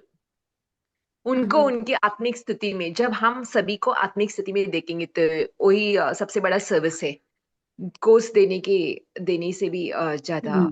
किसी और को बाहरी रूप से देखकर समझाने से ज्यादा आपको अपने अंदर इस ज्ञान का यूज करना इस असली सेवा। और जब हाँ, और वर्ल्ड है भगवान, और सभी माइंड्स सभी माइंड्स और plus God leads to the world. वही वर्ल्ड का संचार रचना है। तो इसलिए जब हमारा मन हम परमात्मा को समर्पण करेंगे, तो सतयुग का आरंभ होगा, क्रिएशन करेगा। राइट, उस मन क्रिएशन को यूज करेगा। करेगा सत्यों की क्रिएशन करने में। और जब हम जो भी परमात्मा को अपना अलग से कोई मन नहीं है, वो इसी मन को यूज करता है दुनिया रचने में। Correct correct. और जो भी हो रहा है ड्रामा में, नो क्वेश्चंस। जब हम बिना क्वेश्चंस के रहेंगे, तभी सत्यों का हाँ डोर्स भी खुलेगा। हाँ, ठीक है। ओके, जूली शर्मा। ओम शांति दीदी। बाबा ने बोला है आज हर कारण को निवारण में परिवर्तन करना है और अपने खजानों को याद करके दूसरों के खजानों को भी बढ़ाना है, उनको भी उस आत्मा की लाइट, उनकी उ, अपनी आत्मा की लाइट से उनकी आत्मा की लाइट को भी रोशन करना। ओम शांति। राजेश भाई।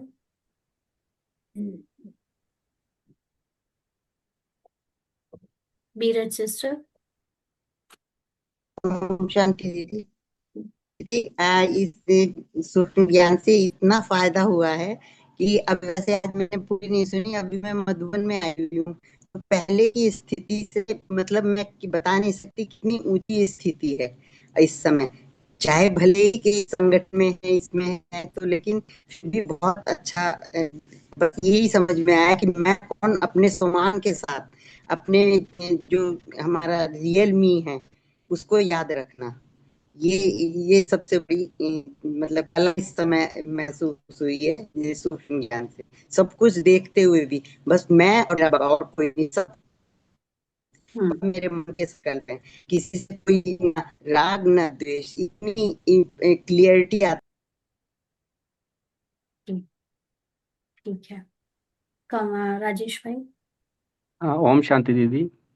आज मुरली का ये पॉइंट बहुत अच्छा लगा कि ये जो ड्रामा चल रहा है पूरा टीवी स्क्रीन पे चल रहा है और हम टीवी स्क्रीन के बाहर बैठे हैं।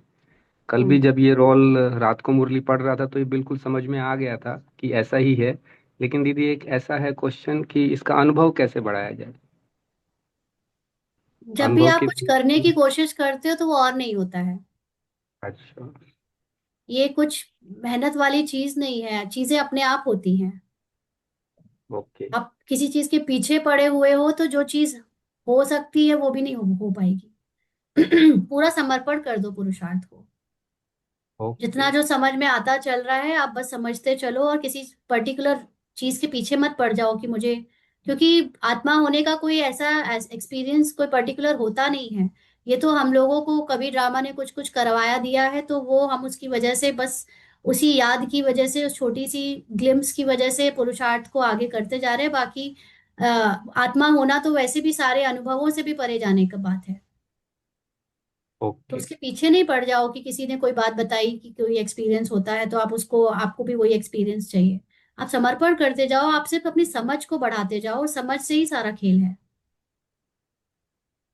ओके दीदी। ठीक। कमल भाई। ओम शांति दीदी। ये आप आज का जो खाता के बारे में जो मुरली में स्पष्ट किया गया आपके माध्यम से, कि अपने पुरुषार्थ के खाता, दुआओं का खाता और स्वयं की जो पुण्य का खाता हुआ, तो उसमें जो सेवा भाव से जो आप किसी को कुछ भी करते हैं, सेवा करते हैं पुण्य के खाता में, तो आप जो बोले कि हम कहीं जाते हैं किसी के सेवा स्थान में दिए, अब हमारे जाने से उनके तरफ से कुछ किसी भी तरह का रिएक्शन आता है कि आप आए हैं तो हमको देखते ही आप चाय पी लीजिए, नाश्ता कर लीजिए, तो हमारे मन में भाव में हुआ था कि वो ये सेवा स्थान हम दिए हैं, तो वो भी मन के जो निगेटिव उसको भी हमको भाव में भुलाना चाहिए।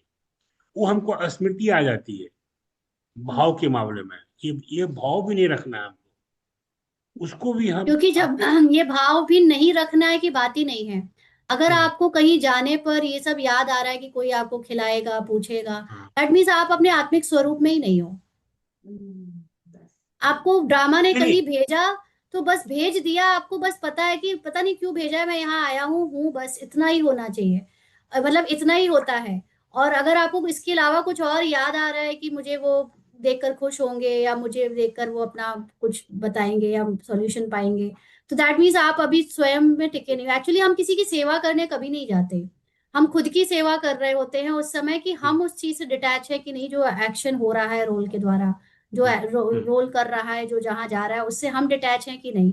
ये अपनी हाँ सेवा की बात होती है, कभी हम दूसरों की सेवा नहीं करते। हाँ, उससे हमको डिटैच रहना है हाँ, मन मतलब से, ये मन से। डिटैच रहना ही सेवा हाँ, है ना। ठीक है क्योंकि दीदी, ओम कमल शांति। कमल किशोर डिटैच नहीं रह सकता कमल किशोर से।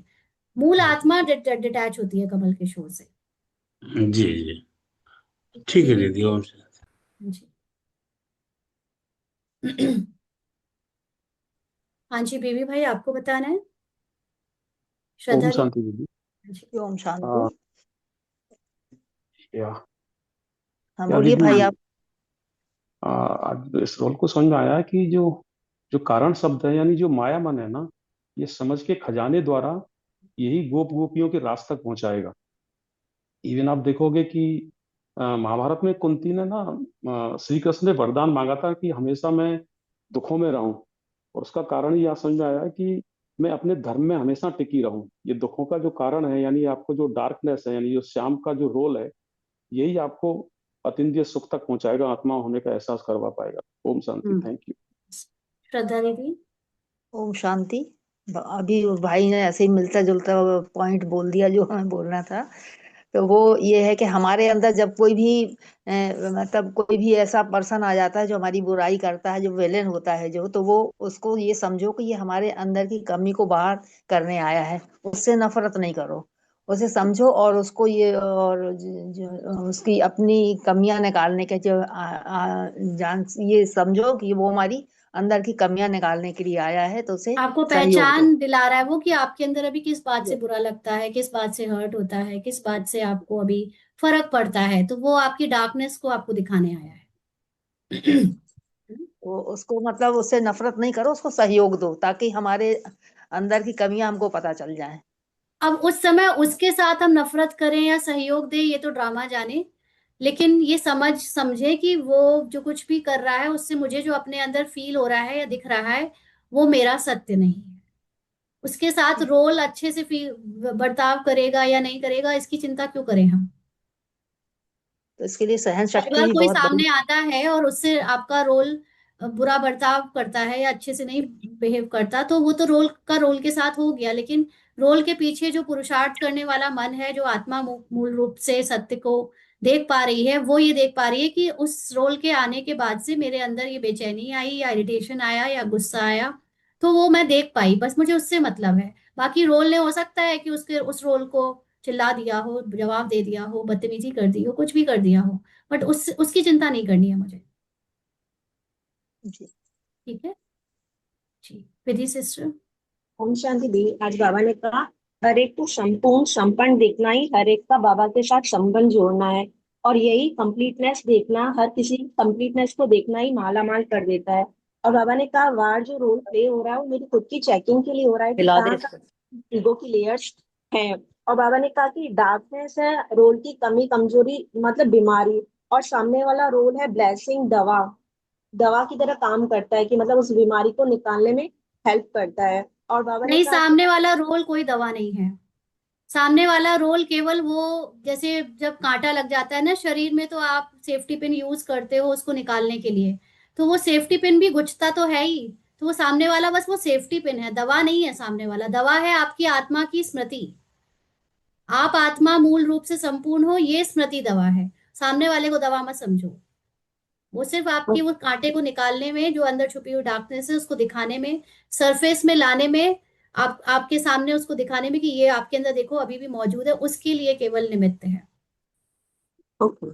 ओम शांति। ठीक है जी। और कौन सुनाएगा? जय श्री सिस्टर। ओम शांति दीदी। कल पार्ट धुरंधर मूवी देखने गया तो उसमें भी हीरो जो रहता है वो हीरोइन से कहता है कि अब कोई प्रश्न नहीं है, नहीं तो दरवाजा खुला है, जा सकती हो। ये और एक जगह है कि वो अपनी सच्चाई बता रहा था और बोल रहा था हीरोइन से कि और कड़वाहट चाहिए कि बस इतना काफी है। तो जैसे बोलते हैं दीदी, कांटे को निकालने के लिए कांटा ही चाहिए, या लोहे को लोहा काटता है, तो बस यही है। ओम शांति दीदी। तो आपको ये बताना था कि आप धुरंधर मूवी देखने गए थे, हाँ? अच्छा, नीना सिस्टर।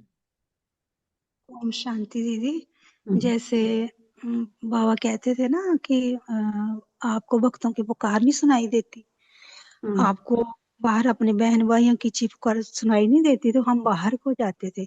तो सूक्ष्म ज्ञान से ये पता बाबा ने समझाया कि बच्चे जो आपके अंदर संकल्प चल रहे हैं वो आपको चिपकार सुनाई नहीं देती, लेकिन आज मैं अंदर जा रही हूँ तो उनको जब देख रही हूँ, उनको ठीक कर रही हूँ, जब उनको ठीक कर रही हूँ तो मुझे बाहर भी सब अच्छा अच्छा दिखाई दे रहा है।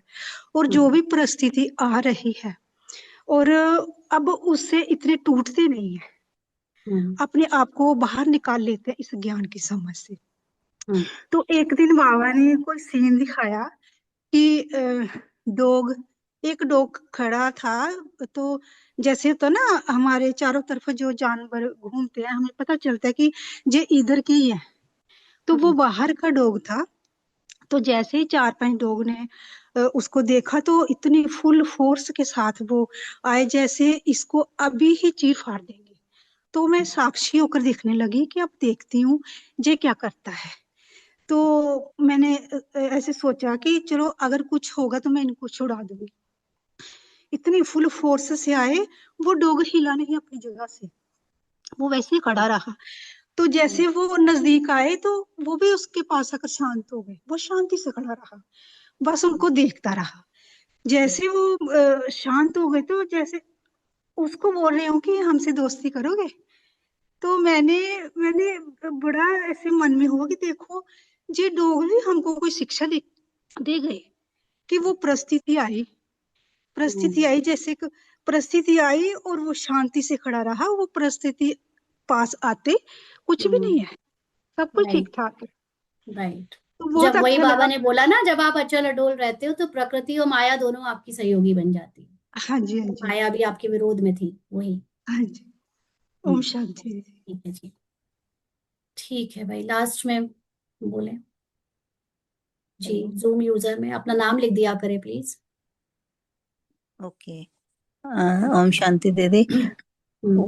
इस रोल में आके आपके साथ जब से जुड़ी हूँ, इस रोल में इतनी नई नई चीजें सीख रही हैं कि पहले जो चीजें होती थी वो भी ब्रह्मा कुमारी में रह के कुछ ना कुछ तो सीखा ही था। ऐसी बात नहीं है कि जब एक बार हस्बैंड को हार्ट अटैक की प्रॉब्लम हुई, उनको स्टंट पड़ा, तो जैसे ही उनके अंदर से वो निकाला, उनकी ब्रीदिंग उखड़ गया, सांस सारा, तो हाथ पैर पड़ गए, सारे रो रहे हैं। तब मैं ना सिर्फ ज्योति बिंदु को देखती थी, भ्रिकुटी के बीच में आत्माएं देखती थी।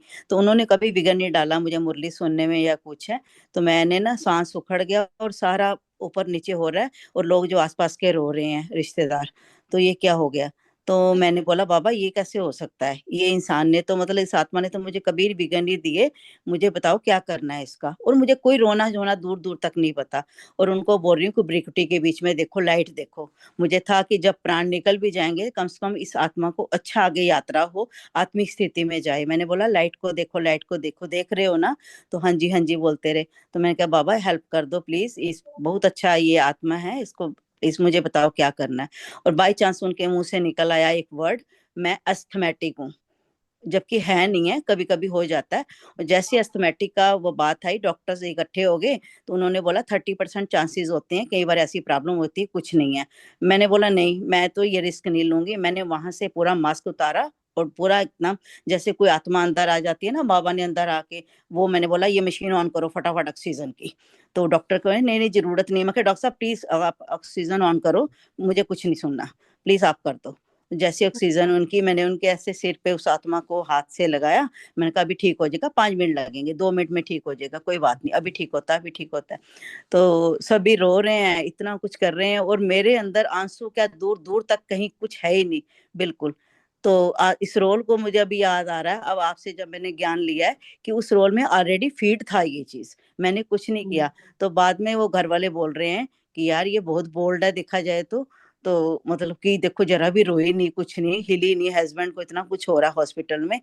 तो उसके बाद जब वो सारे बैठे, फिर मैं इतना रोई उसके बाद। रोई इसलिए नहीं कि मतलब वो ठीक किया मैंने, रोई इसलिए कि वाह बाबा आपको नहीं पता ये पावर कहाँ से आई है, मैं तो उसको याद करके रो रही हूँ जिसने मुझे ये पावर दी है।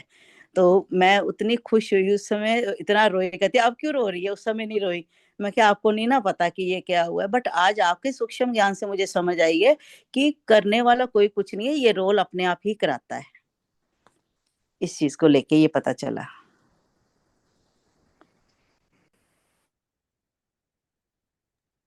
चलिए बहुत अच्छी बात है, ठीक है। आशा दीदी लास्ट में आप बोलिए, फिर बाबा को याद करेंगे, काफी समय हो गया। दीदी ये अच्छा लगा कि बाबा बोलते हैं ना कि तुम जो हर बात में बोलते हो कारण, तो कारण भी तेरी सबसे बड़ी रुकावट है दीदी। और जब कोई गलत मतलब परिस्थिति आती है तो उसमें ही सबसे बड़ा निवारण छिपा रहता है दीदी। राइट। आपकी पुरानी कोई कमजोरी आपको पता चलती है, आपकी वही कमजोरी फिर वो टूटती भी है। ठीक है, चलो बाबा को याद करेंगे।